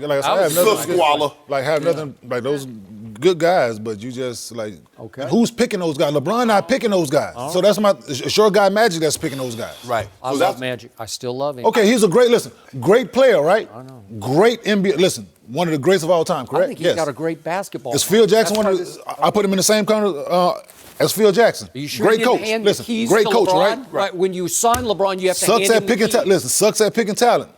You sure LeBron didn't say, I want these guys? Not at all. I'm sure not at all. Not at all. LeBron knows who has been his teammates, where his bread has been buttered at throughout the years. He knows that. He's not going to come in here and be like, listen, I need Lance Stevenson. I need Rajon Rondo. Somebody said that. Listen, I need Tyson Chandler. Listen, these guys, I have nothing against them guys. Especially in a new job, Skip. Yeah. You think I was going to come here and say, look, this is what I need. This is what I need, FS1. When you come into this team. Now, maybe year 4, Skip, I might be asking for a few things. I'm saying this team, the Lakers, like, okay, if you're somewhere else, I get it. I need a shower. But I'm asking for a shower. winning here is priority, right? For the record. Yes. Will he bounce back in year 17 with a great year? Yes. Great. Absolutely. Okay, if he No, does, so it will be his greatest great- achievement. So great is It will what, be- though? Yeah, what is like great? A monster year. What is like, so? What like is he so carries better than them to 27, the 8, and 8? seed. I don't know his. Okay, let's So just, it has to have better talent, better pieces around him. I'm with okay, you, but he gets. Let's just say, for the sake of argument, he averages 25, 7, and 9, and he's the third of the 4th seed. Is that a bounce back season? No, because the points fell. You said earlier you'd like to see What him about the average playoffs 30. came? so what if the numbers are the same? 27, 8, and 8 next year, and they're the 3 seed. Will he be an MVP candidate? He should be one. He's won every year. Okay, well, he's an NBA candidate every year. 3. If you do that, that's a monster year. Yep, he missed the playoffs. The only reason we're having this discussion is because he's not in the playoffs. Okay. If he's in the playoffs next year, that's not a bounce back with 25, 8, and 8? Year 17. Yes. Think about that. Yes. Then he would be, that would be all time. Yeah. To have a year in which you're in the MVP NBA conversation. the 1 NBA year set from up today. for him, though. If we're Skip. arguing about LeBron, is he the MVP or is it James Harden? The NBA is set up for LeBron to keep averaging these numbers. Okay. There's no resistance for him on the basketball court. Well. There's no resistance. Here's his only challenge right now. The NBA is set up for him to average 27, 8, and 8 until he's done. Well, the Lakers got 7 more games, and then And past LeBron's Kareem. got a lot of time to think about how he's going That's to make a long sure ways out there. We got he plenty has of time. a redo. We ain't going nowhere. next The way season. this I know set you're up. not planning on going where. Kenyon, you're going somewhere though. Thanks for being here. Appreciate it as Anytime. always. We're going to transition to Skip Sooners. If Yep, you're going to here we win go. another Here we go. Heisman. I'm Heisman. going this way. We'll discuss next. No mercy. All right, Jalen Hurts, well, he switched from Alabama to Oklahoma this offseason, but he said yesterday that he's on the same mission. Hurts was 26-2 as a starter for the Crimson Tide and is joining a Sooner program that has the last 2 Heisman Trophy winners in Baker Mayfield and Kyler Murray. Yeah, we know those I'm two. glad you reminded us. You know, why not? Yesterday, Hurts said his situation is unique, but added, quote, "I'm not your average Joe. Nope. I'm built for these types of situations. Yep. Not your average Joe." Yep. Skip, Yep. we know you are a big OU fan. I'm just kind of a mediocre fan, but I'm go right there ahead. with you. All right, what shot do you give Hurts to win the Heisman? Be honest, Skip. I'm going to be able to come in here Monday after Monday after Monday during the football season saying, Shannon, it hurts. It hurts. It hurts. Okay. I love Jalen it. Hurts.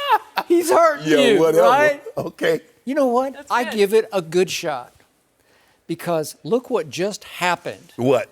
Lincoln Riley, could he not cement his reputation as the greatest offensive coach in college football history if he does pull this off? And I do give it a real shot.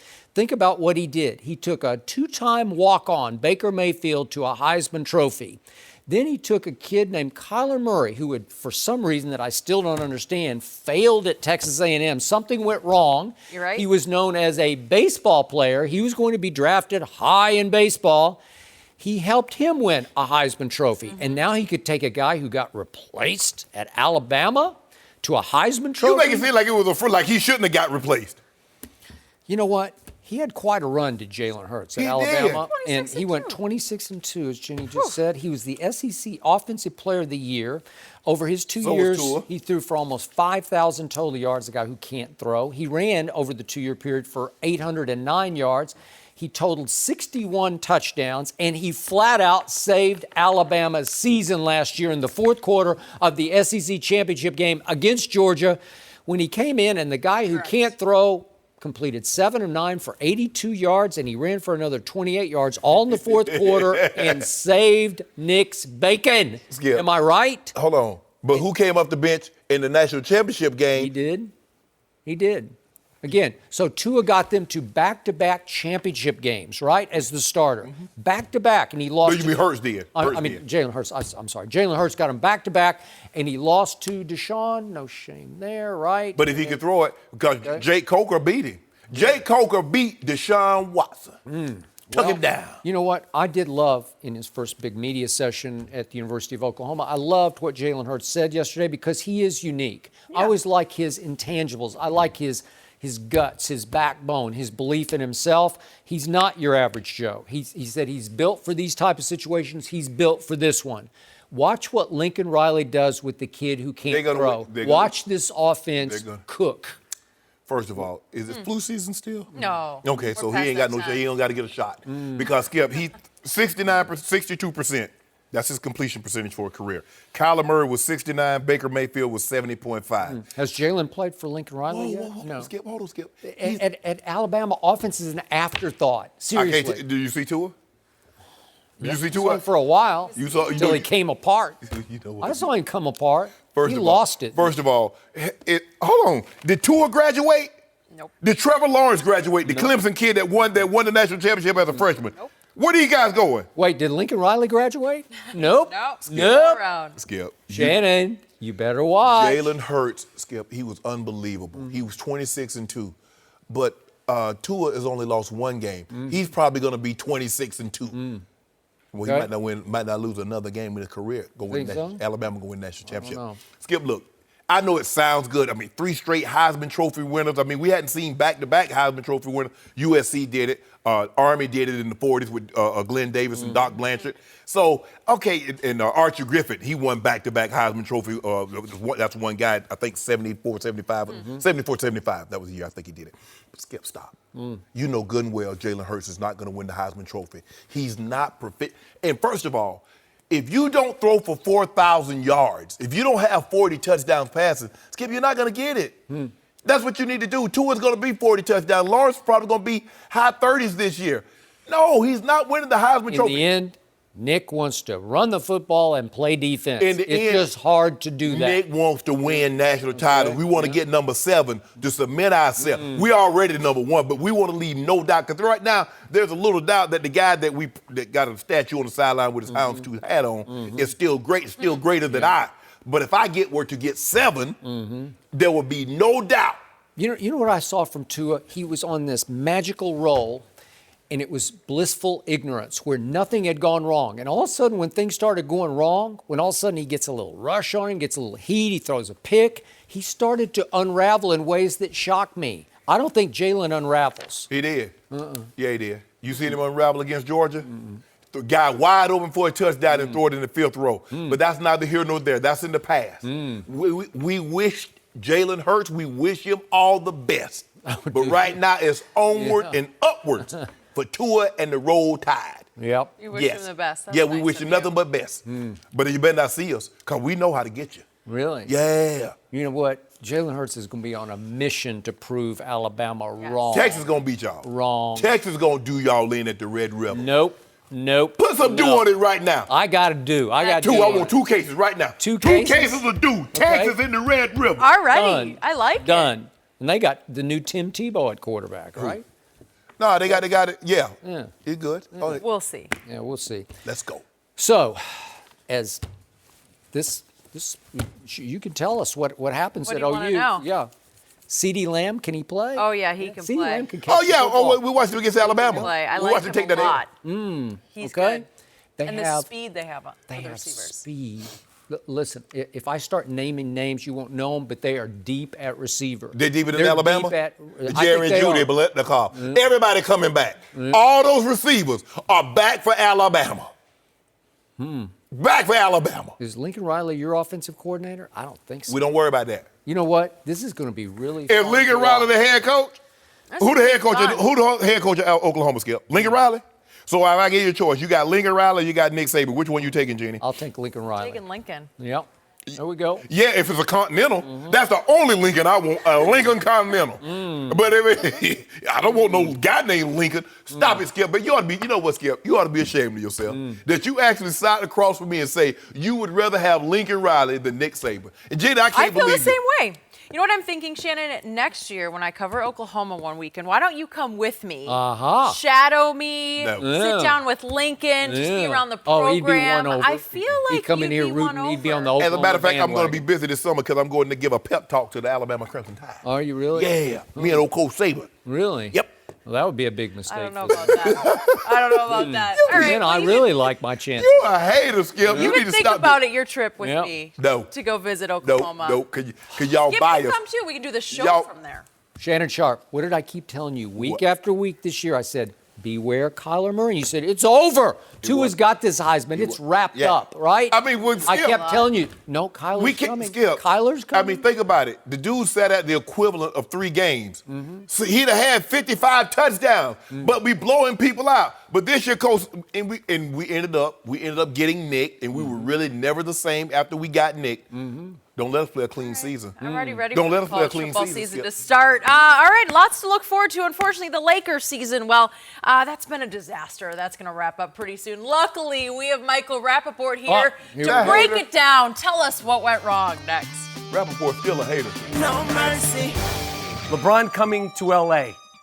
Where there's a will, there's a way. I will find a crack. I will find an excuse to jump all over him. As far as him coming to Los Angeles, I think him and Kyle Kuzma is the key. Him and Kyle Kuzma will be 2 peas in a pod. I think he's going to love Kuzma. Kuzma had a great rookie season. The Lakers are going to the Western Conference Finals, for sure. All right. For sure. That was our friend Michael Rappaport last summer. I think it said July there, so after LeBron came to L.A. Michael, when you hear that, how disappointed are you in this Lakers season? I will say this. Fool me once, shame on me. Fool me twice, shame on Shannon Sharpe. I am not disappointed. I blame myself. But let me just go over some of the lowlights of this season. The Lakers lost the first 3 games of the season, gave 143 points to the Spurs. Should have known there, the Rondo CP3 Spitgate. You don't go to protect your teammates, you go to protect your fellow banana boat guy. You serenaded a Boston Celtic. Bob Cousy and Dave Cowens shed a tear. Elgin Baylor and Jerry West were ashamed. And then he led Anthony Davis astray. He did. That wasn't his agent. That was LeBron James. If I was Anthony Davis, I would fire Rich Paul as my agent. He made Anthony Davis, who's beloved. He made Anthony ask for a trade. We'll get it worked out. And then Anthony Davis became a distraction. The irony is, right now, LeBron James is playing more minutes a game than Anthony Davis. Shame. He claimed himself to be the GOAT. The best thing since the All-Star break has been the signing of Andre Ingram and the entire Laker team running around the gym like 9th grade cheerleaders when Lance Stevenson made a guy fall. And then to top it all off, he had his trainer. Because you know, if you're a big star, you have people sign non-disclosures. So his trainer tweeted out or Instagrammed out a whole thing about the pain he suffered. His physical therapist. His physical therapist about the pain he suffered. Why didn't Paul George's physical therapist or Gordon Hayward's physical therapist, these guys broke their legs in half. No one tweeted out the pain they suffered. But LeBron James did. And then they missed the entire season. Then you don't think they went through pain and suffering? This guy had a little groin injury. He missed. And she said, well, if he should have missed 6 months, he only missed 6 weeks. Well, share with us what he did. Is he that much dedicated to really? He's doing TV shows and he's that much more dedicated. The whole thing is shenanigans. This season, oh no, this season is not how the West is won. It's been a disaster. And I'm going to tell you something. I was going to bring my broom, the same broom that I brought to Cleveland. Okay? And the same broom that I brought to Golden State last year, and I was going to bring it here because this mess needs to be cleaned up. It needs to be cleaned up. No one's coming to the Lakers. No one wants to be around this toxic environment. I didn't know this about you when I first met you. I thought you were a good guy, but I see it. It's all in you, this haterism. You've been around Skip bar too long, and that's the exact same shirt he had on July 10th, 2018. I wasn't going to bring it up. Wait, was it the shirt in the clip? It was pretty similar. Yeah. I thought that was a statement that you were making. It's your look. That's hilarious. Yeah, you know. You didn't know that? You rock it. I thought that was on purpose. Go ahead, Skip. Go ahead. I don't want to speak behind Who is going to come in and save the day? Jimmy Butler? You guys, this is going to go like this. No one wants to be around this. Yeah, I get it. You feeling good because you think you're going to get Kyrie and KD and you're going to get the ping pong ball and get Zion, whatever. You saw the words come out of my mouth. I thought they were going to make the Western Conference Finals. Shame on me. Like you hater. Shame on me. So I hate to pile on, but no, you don't. Do it. Jump on them. Sure. Get on the pile. A few nights pile. ago, this happened, and this man texted me and said, the shame of this. but Lance danced on Jeff Green. If we could see this, he stepped on his foot. So Jeff Green went falling into the lane. So it wasn't like you crossed him over. And the entire, as you just mentioned, the entire bench celebrates like you just won Game 7. What are you doing? It's against Jeff Green's team, really? The Washington Wizards. That's your celebration. That's it. That's your season. You gotta celebrate the little moment. Yeah. Okay, look at this. Hashtag JaVale is on his back on the court. Really, JaVale? What are you doing? You got offended, JaVale. I love JaVale, but you got offended when Shaq had you on Shaq thing a fool. He stepped on his foot. Big deal. He tripped him. Act like you've And been look there. at the bench. Look at the bench. That's all they have. They go That's crazy. all they have to celebrate. So guess what happened last night in Phoenix?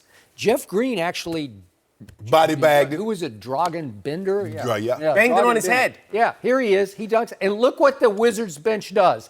They're clowning the Lakers. They're clowning the Los Angeles Lakers. It has come to this for the Lakers. Everybody does Jeff this, Green Skip. dunks on Dragan Bender, and their bench says, "Oh, we'll do what the Lakers did." They're just making fools of the Los Angeles Lakers Will bench. Chamberlain is turning over in his grave. He's ashamed. No, he he's is not. ashamed of it. But here's the thing.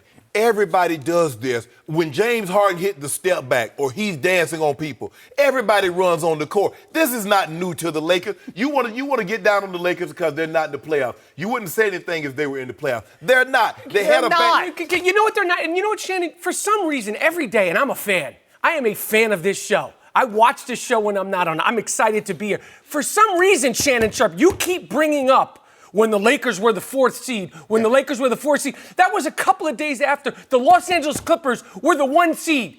Hey, you're talking about when the Lakers were the 4th seed. When was that? Last year. No. It was literally It never last happened year. this year. Last year. But the Clippers were the number 1 seed a couple of days before that. They were also the 5th, 6th, and 7th. They were in the playoffs. Okay. Stock dropping. But this notion that LeBron James is a bum all of a sudden. He's not a bum. Look what he's done to the Lakers this year. It's been a mess. He's done to those Lakers? This is what he's done. If you don't mind me asking. He quit on them, they quit on him. Tell me what those players that's on this team that he brought in here, can you tell me what they did at their previous stops? Who? You mean the players that he brought in? The Rondo, the guy with the ring? Magic and... No. So he just works there. They don't say, hey, LeBron, Mr. GOAT. By the way, he declared himself the GOAT. He is the GOAT. Mr. GOAT, what do you Big think of this guy? Do you get along with Rondo? Do you get along with Beasley? Big horn sheep. Yeah, let me tell you something. You know better. You know the details. You know the behind-the-scenes Let me ask you a things. question. Your first movie, Yes. you didn't ask for a whole lot. You was like, okay, whatever you want to do, okay, we take our break now. Now that you've been proficient at it, now you ask things. So LeBron... That's right. And I'm not even LeBron James, so I do ask things. No, but LeBron goes to a different location. You got to hold back. You like, okay. Oh, I just work here. Okay, I just show up. I just work here. And where do we show up? And okay. That's how Jenny was. When Jenny used to fill in, she was like, oh, how you? Yeah, sure. Wait How did I get brought into his first this? movie, he won Mira Sorvino the Academy Award. Yeah. Am I right about that? One of my first. It was not your very first, Yeah, but that but- was a Woody Allen And breakthrough. I showed up on set humble. Now I ask questions. But I'm not Brad Pitt. I'm not Leonardo DiCaprio. Why you This is asking questions then? But Brad Pitt, Leonardo DiCaprio, they dictate the schedule. They dictate the co-stars, just like LeBron James does. Don't do that.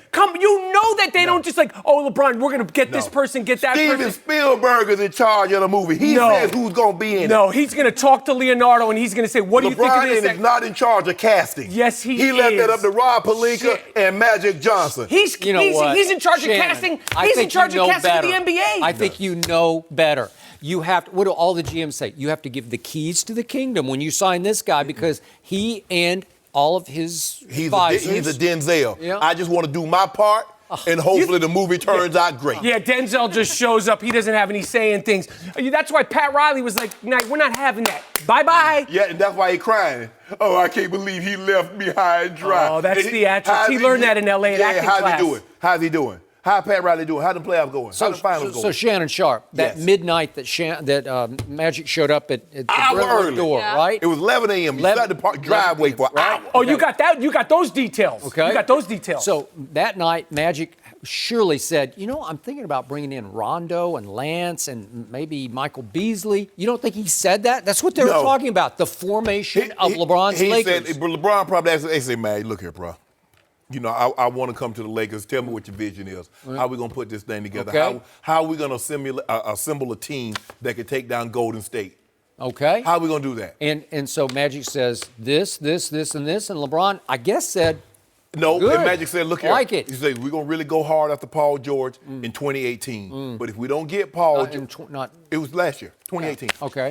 Go now. Right. Okay, yeah. He says, now, if we don't get Paul in 2018, we still going to have max space available. And 2019 is the year of KD, Kyrie, Kawhi. They're not coming.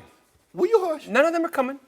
We're going to make a run at one of those guys. And now if we can get one of those guys and pair them with a $10 million guy, now we're going to be on something to LeBron. Can you give me a year? LeBron said, I'll give you a year. I believe I can get this team to the playoffs even with whatever you put around me. It didn't happen. He hurt his groin, but don't worry about it. All setbacks. So LeBron said that night, I don't care what you put around me this coming year. I just work here, guys. Right? I'm just happy to be here. Yeah. I don't think he said that. You remember Tupac's biggest album, what happened? After he got out of Clinton Correctional Institute. All eyes on me.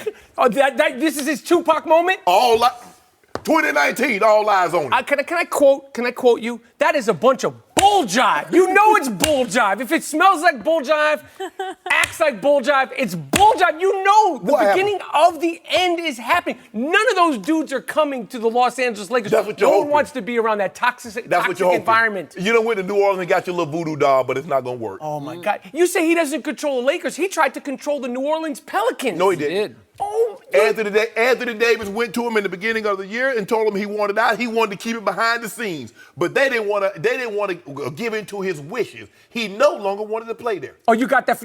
You know those behind the scene things. I'm just saying. You're just saying. If I was Anthony Davis, that's how I would have handled it. Listen, it's been a mess. I thought they were going to be in the Western Conference Finals. I know it's a mess. The Knicks are a mess. Let's talk about them. Let's change the subject off LeBron James. But LeBron James gonna make you and you eat them words in 2019 and 2020. That's for certain. If he's still playing, if his body holds up, and I really hope it does.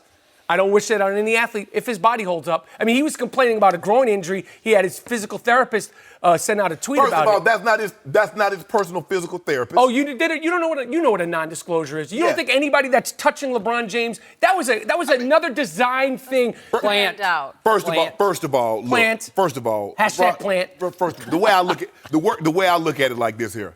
I mean, you're not going to blow the lady up. Why would you go, I did not know this lady. I did not give her authorization. You don't do things like that. You don't? She's very well respected in the Beverly Hills area. You know that, Skip Bayless. I told you that. Yeah, I know. Yeah. Okay, well, So she got authority. Why don't you say something about LeBron and all the pain he went through? Okay, I'll send this tweet out. I'll do this. You know what? Stop it. Okay, well, Shannon said the Knicks are a mess, but what about the Giants? So we're going to talk about them next. What are they doing at their quarterback position? Michael is going to answer that question. What y'all do about that? Things were going so good.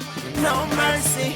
Well, the Giants have missed the playoffs the last 2 years, but GM Dave Gettleman keeps defending Eli Manning. Yesterday, Gettleman said, quote, I really believe there has been a false narrative out there that Eli is finished. He had a heck of a year. Eli can still make all of the throws. He can still play. Also yesterday, our friend Colin Cowherd reported that the Giants have offered a second-round pick to the Cardinals for Josh Rosen. And we are joined once again by Michael Rappaport. And since you are, Michael, a huge Giants fan, we start with you. What do you want them to do at the quarterback position? I do not want the New York Giants to start the season with Eli Manning as our quarterback. It hurts me to say that. I spoke to my father, who's in New York, the other day. We almost cried over the phone about the ending of a great era. We all know what he did, who he did it against. All great things come to an end. The man won us two championships, 8 and 23 in the last 2 seasons.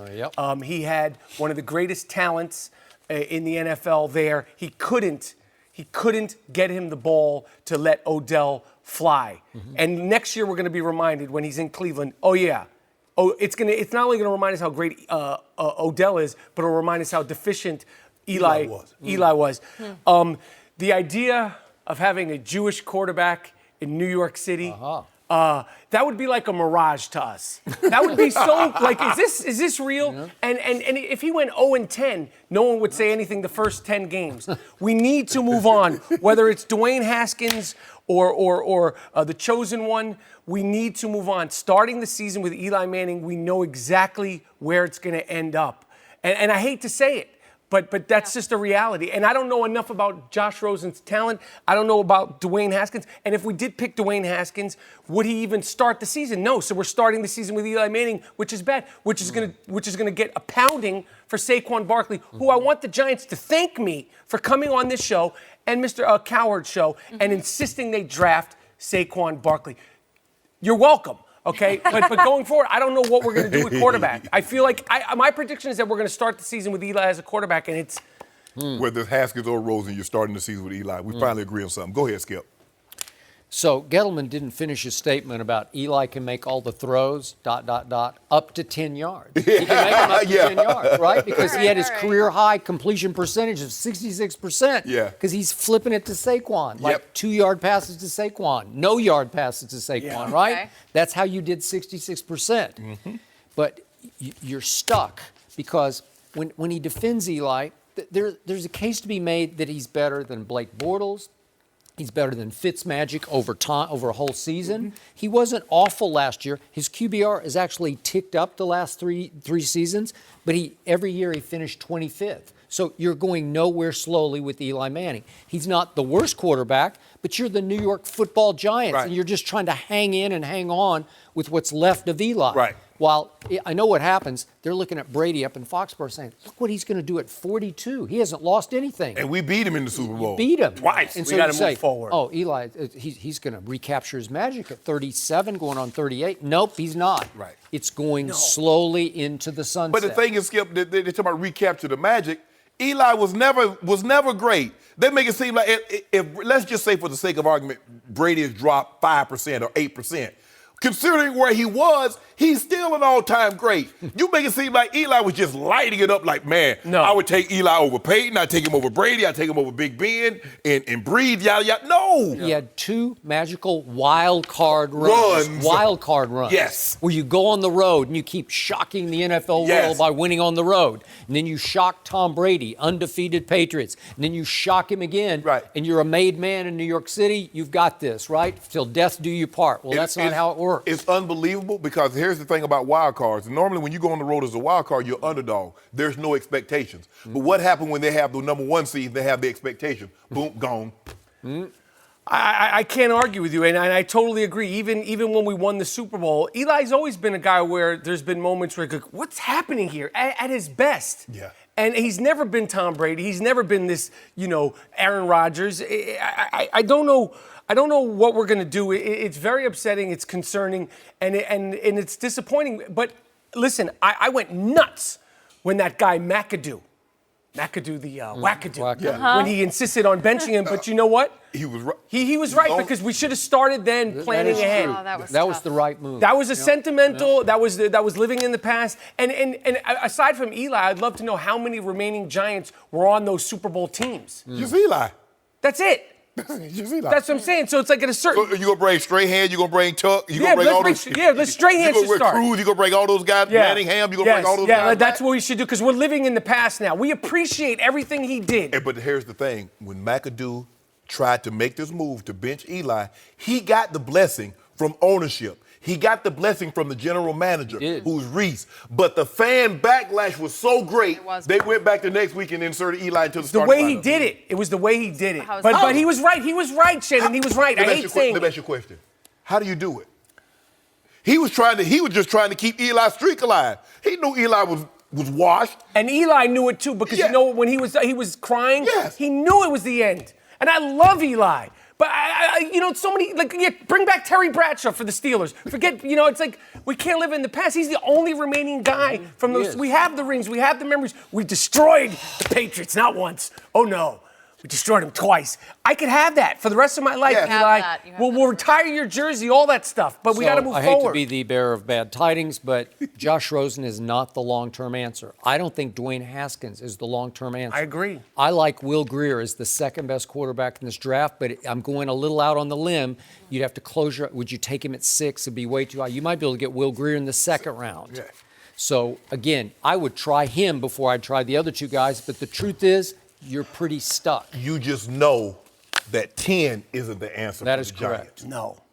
Sorry to end on that note, Michael. Why? Why do you have to hurt me like that? Why? I'm sorry. We started with LeBron. You had fun there. I had a great time Yeah, with that. you have no problem hurting me. No, I had no problem You with had that. a good time. It's always so nice to have you with us. Thank you, guys. Appreciate it. All right, guys. Lonzo, he took another shot at a Big Baller brand. We will show you what he did next. No mercy. Time for our final topic of the day. Lonzo Ball is doing everything he can to separate himself from the Big Baller brand. On the left is Lonzo's old Triple B tattoo, and on the right you can see he covered it with a new dice tattoo. Shannon, what does this tell you? It's telling me that he's upset that everything is taking place. He's taking back control of his life, and he's scrubbing this aspect, the Triple B, from his life. Literally. He doesn't want a reminder that I was a part of Triple B. And it's very profound, Skip. I don't know the type of relationship that he and his father have currently. I believe they can get that back because they were close for so long. But losing $1.5 million to get your attention real quick. Lonzo Ball is growing up before your very eyes. Yes. It's hard to watch. I cringed when I saw this. I don't love it, but he is starting to distance himself from everything BBB and everything Dad. Yes. No more LeVar. I never thought BBB was about the boys. I thought this was LeVar's time to shine because his son was he could have started BBB at any point in time. Could have. Why did you wait until Lonzo Ball to go to the NBA before you all of a sudden you want to be a businessman? I know. You know what? I still love Lonzo as a player. I would like to see him dealt elsewhere where he could start completely over because I still think he has a great career ahead of him. Elsewhere. Fresh start. Get out from under L.A., number 2 overall, Magic, LeVar. Yes, I totally agree, Skip. But to take this kind of action this quick, this was not, okay, let me think about what I'm going to get. He's like, no, I'm done. This part of my life is about to be erased. Literally. Yes. Yeah. Boy, well, he's going to have a fresh start. I'm about to get me a tattoo. What kind? You are not going to get a tattoo. I'm thinking about it. No mercy. Thanks for listening to the Undisputed Podcast. I'm Jenny Taft. Join us again at the same time tomorrow morning, 9:30 Eastern. We'll see you then. Fox Sports. One of one.